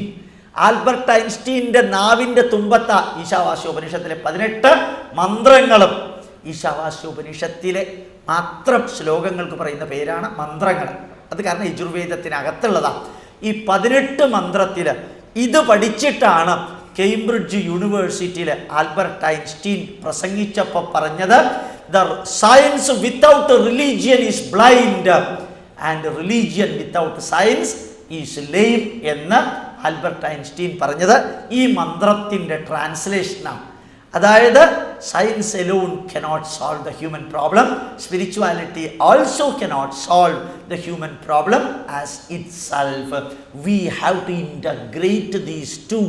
Vidyam cha avidyam cha yastat veda vayam saha avidyaya mrityum tirtva vidyaya mritamasnute. രണ്ടും വേണം. അപ്പം എൻ്റെ മുമ്പിലിരിക്കുന്നവർ എന്നും ആലോചിക്കണം, ആത്മീയത കൊണ്ട് മാത്രം മനുഷ്യൻ്റെ പ്രശ്നം പരിഹരിക്കാൻ സാധിക്കില്ല. ചിലപ്പോൾ ചിലർ ഭാഗവത സത്രത്തിനൊക്കെ പോകുമ്പോഴത്തേക്കും കാണാറുണ്ട്, എൻ്റെ അടുത്ത് വന്ന് പറയാറുണ്ട്, സർ ഇത് 25ാം വർഷമാണ് സർ ഭാഗവത സത്രം, നന്നായി, ഞാനല്ല കുഴപ്പക്കാരൻ എന്ന് ഞാൻ പറയാറുണ്ട്. ഞാൻ 25 വർഷവും ഭാഗവത സത്രത്തിന് വരാറുണ്ട് സർ. അപ്പോൾ ചിലവ് കണ്ടമാനം കുറഞ്ഞിട്ടുണ്ട് വീട്ടിലല്ലേ, കാരണം ബ്രേക്ക്ഫാസ്റ്റ് ഇവിടെയാണ്, ഉച്ചക്കലത്തെ ചായ ഇവിടെയാണ്, ലഞ്ച് ഇവിടെയാണ്, വൈകുന്നേരം ഇവിടെയാണ്, രാത്രിയിലത്തെ ഭക്ഷണം ഇവിടെ, മൊത്തം സുഖം, വീട്ടിൽ ഒരു ചിലവുമില്ല. ഭാഗവത സത്രത്തിൻ്റെ പേരിൽ വെറുതെ ഇതൊക്കെ മനസ്സിൽ വിചാരിക്കാറുള്ളൂ, പുറത്ത് പറയാറില്ല. പുറത്ത് പറഞ്ഞാൽ ഗോപാലകൃഷ്ണൻ, പിന്തിരിപ്പൻ, മൂരാച്ചി, ഫാസിസ്റ്റ്, സവർണ മേധാവി എന്നൊക്കെ കുറേ കണ്ടമാനം വാക്കുകൾ ഉപയോഗിക്കും. അതറിഞ്ഞാൽ ഒന്നും പറയാറില്ല, വെറുതെ ചിലപ്പോൾ ചോദിക്കാറുണ്ട്, ഈ 25 വർഷം ഭാഗവതം കേട്ടിട്ട് എന്താ മാറ്റം ഉണ്ടായത്? വലിയ മാറ്റമൊന്നും ഉണ്ടായില്ല സാർ, ഇങ്ങനെ പോടും. പിന്നെ എന്തിനാ ഇത് കേൾക്കുന്നത്? ഇല്ല സാർ, വെറുതെ കേൾക്കുക. അല്ല, അത് ഞാനല്ലേ പറയണ്ടേ, നിങ്ങളല്ലല്ലോ വെറുതെ കേൾക്കുക എന്ന് പറയണ്ടേ. ഇപ്പം നിങ്ങൾ തന്നെ പറഞ്ഞു, അല്ല അങ്ങനെ വെറുതെ അല്ല സാർ, പിന്നെ എങ്ങനെ വെറുതെ? അല്ല, കേൾക്കണുണ്ട് സാർ. എന്താ കേട്ടിട്ടുള്ള പ്രയോജനം? ഗജേന്ദ്രമോക്ഷം കഴിഞ്ഞ് പിന്നെ വാമനാവതാരമാണ്, അതിപ്പോൾ നേരത്തെ ആയാലും എന്താ കുഴപ്പം? ഗജേന്ദ്രമോക്ഷത്തിന് മുമ്പ് വാമനാവതാരമായ എന്താ കുഴപ്പം? അല്ല, എനിക്ക് പ്രശ്നമൊന്നുമില്ല, അതിലെങ്ങനെയാണെന്ന് ഞാൻ പറഞ്ഞു എന്ന് മാത്രമേ ഉള്ളൂ. എത്ര സ്കന്ധമുള്ളത്, എത്രയാണെങ്കിലും എന്താ സാർ, ഞാൻ കേൾക്കാറുണ്ട്. എപ്പോഴും ഉണ്ടാവാറുണ്ടോ ഭാഗവത സത്രത്തിൽ? ഇല്ല സാർ, 12:30 1:30 ഇടയ്ക്ക് നിർബന്ധമായിട്ടും വരും, അപ്പോഴാണ് അന്നദാനം. അപ്പോൾ ഭാഗവത സത്രത്തിന് പോകുമ്പോഴത്തേക്കും സത്രം ഓർഗനൈസ് ചെയ്യുന്നവർ വരാറുണ്ട്. അതിപ്പോൾ നിർത്തി, കാരണം അവർക്ക് പേടിയുണ്ട്. ഇപ്പം ഞാൻ എന്താ പറയാൻ പോണേ, ഗോപാലകൃഷ്ണൻ സാറേ സത്രം അടിപൊളി വിജയൻ, 48 പറ ചോറാ വെച്ചത്, കലക്കി. കാരണം അടുത്തുള്ള ഹോട്ടലുകാരൊക്കെ പൂട്ടുന്ന അവസ്ഥയായി. കാരണം 7 ദിവസം അവരുടെ ആരും പോയില്ലേ, ഒക്കെ ഇവിടെ വന്നിട്ടാണ്. അവിടെ പോയാൽ 18 രൂപ കൊടുക്കണം, ഇവിടെ ഫ്രീയാ, അല്ലാണ്ട് ഇത് കേൾക്കാനൊന്നുമല്ല. അപ്പം നമ്മൾ ചിലപ്പോൾ ധരിക്കുന്നു ഭാഗവതം കേട്ടാൽ പുണ്യമുണ്ട്, സ്വർഗത്തിൽ പോകും. ഞാൻ ഉറപ്പിച്ച് പറയാം, ഇവിടെ ഇരിക്കുന്ന ഒരൊറ്റ ആൾ സ്വർഗത്തിൽ പോവില്ല. ഇവിടെ നോക്കിയാലറിയാം, ഒരാൾ സ്വർഗത്തിൽ പോവില്ല. എന്താ കാരണം? അവിടെ 140 കസേരയേ ഉള്ളൂ, അത് തിരുവനന്തപുരത്തേക്കുള്ളതാണ്. അപ്പോൾ യഥാർത്ഥത്തിൽ നമ്മൾ സ്വർഗത്തിലേക്ക് പോകാൻ വേണ്ടി അല്ല ഇതൊന്നും ചെയ്യുന്നത്. ഇതൊക്കെ ഈ ലോകത്തിൽ ജീവിക്കാൻ വേണ്ടിയിട്ടാണ്. ഇത് നമ്മൾ ആലോചിക്കണില്ല. ഇത്ര ഭംഗിയായിട്ടാണ് കൃഷ്ണൻ പറഞ്ഞത്. ജാതസ്യ ഹി ധ്രുവോർ മൃത്യുവോ ധ്രുവം ജന്മമൃതസ്യ ച തസ്മാത് അപരിഹാര്യാർത്ഥേ നത്വം ശോചിതുമർഹസി. ജനിച്ചാൽ മരണമുണ്ട് അർജുന, മരിച്ചാൽ ചിലപ്പോൾ തിരിച്ചു വന്നു എന്ന് വരും. ഈ ജനന മരണമൊക്കെ ഇതിൻ്റെ ഭാഗമാണ്. അതുകൊണ്ട് നീ മരണത്തിന് ശേഷം വലിയൊരു മണ്ണാങ്കട്ട ജീവിതം ഉണ്ടെന്നൊന്നും വിചാരിച്ച് പ്രിപ്പയർ ചെയ്യേണ്ട കാര്യമൊന്നുമില്ല.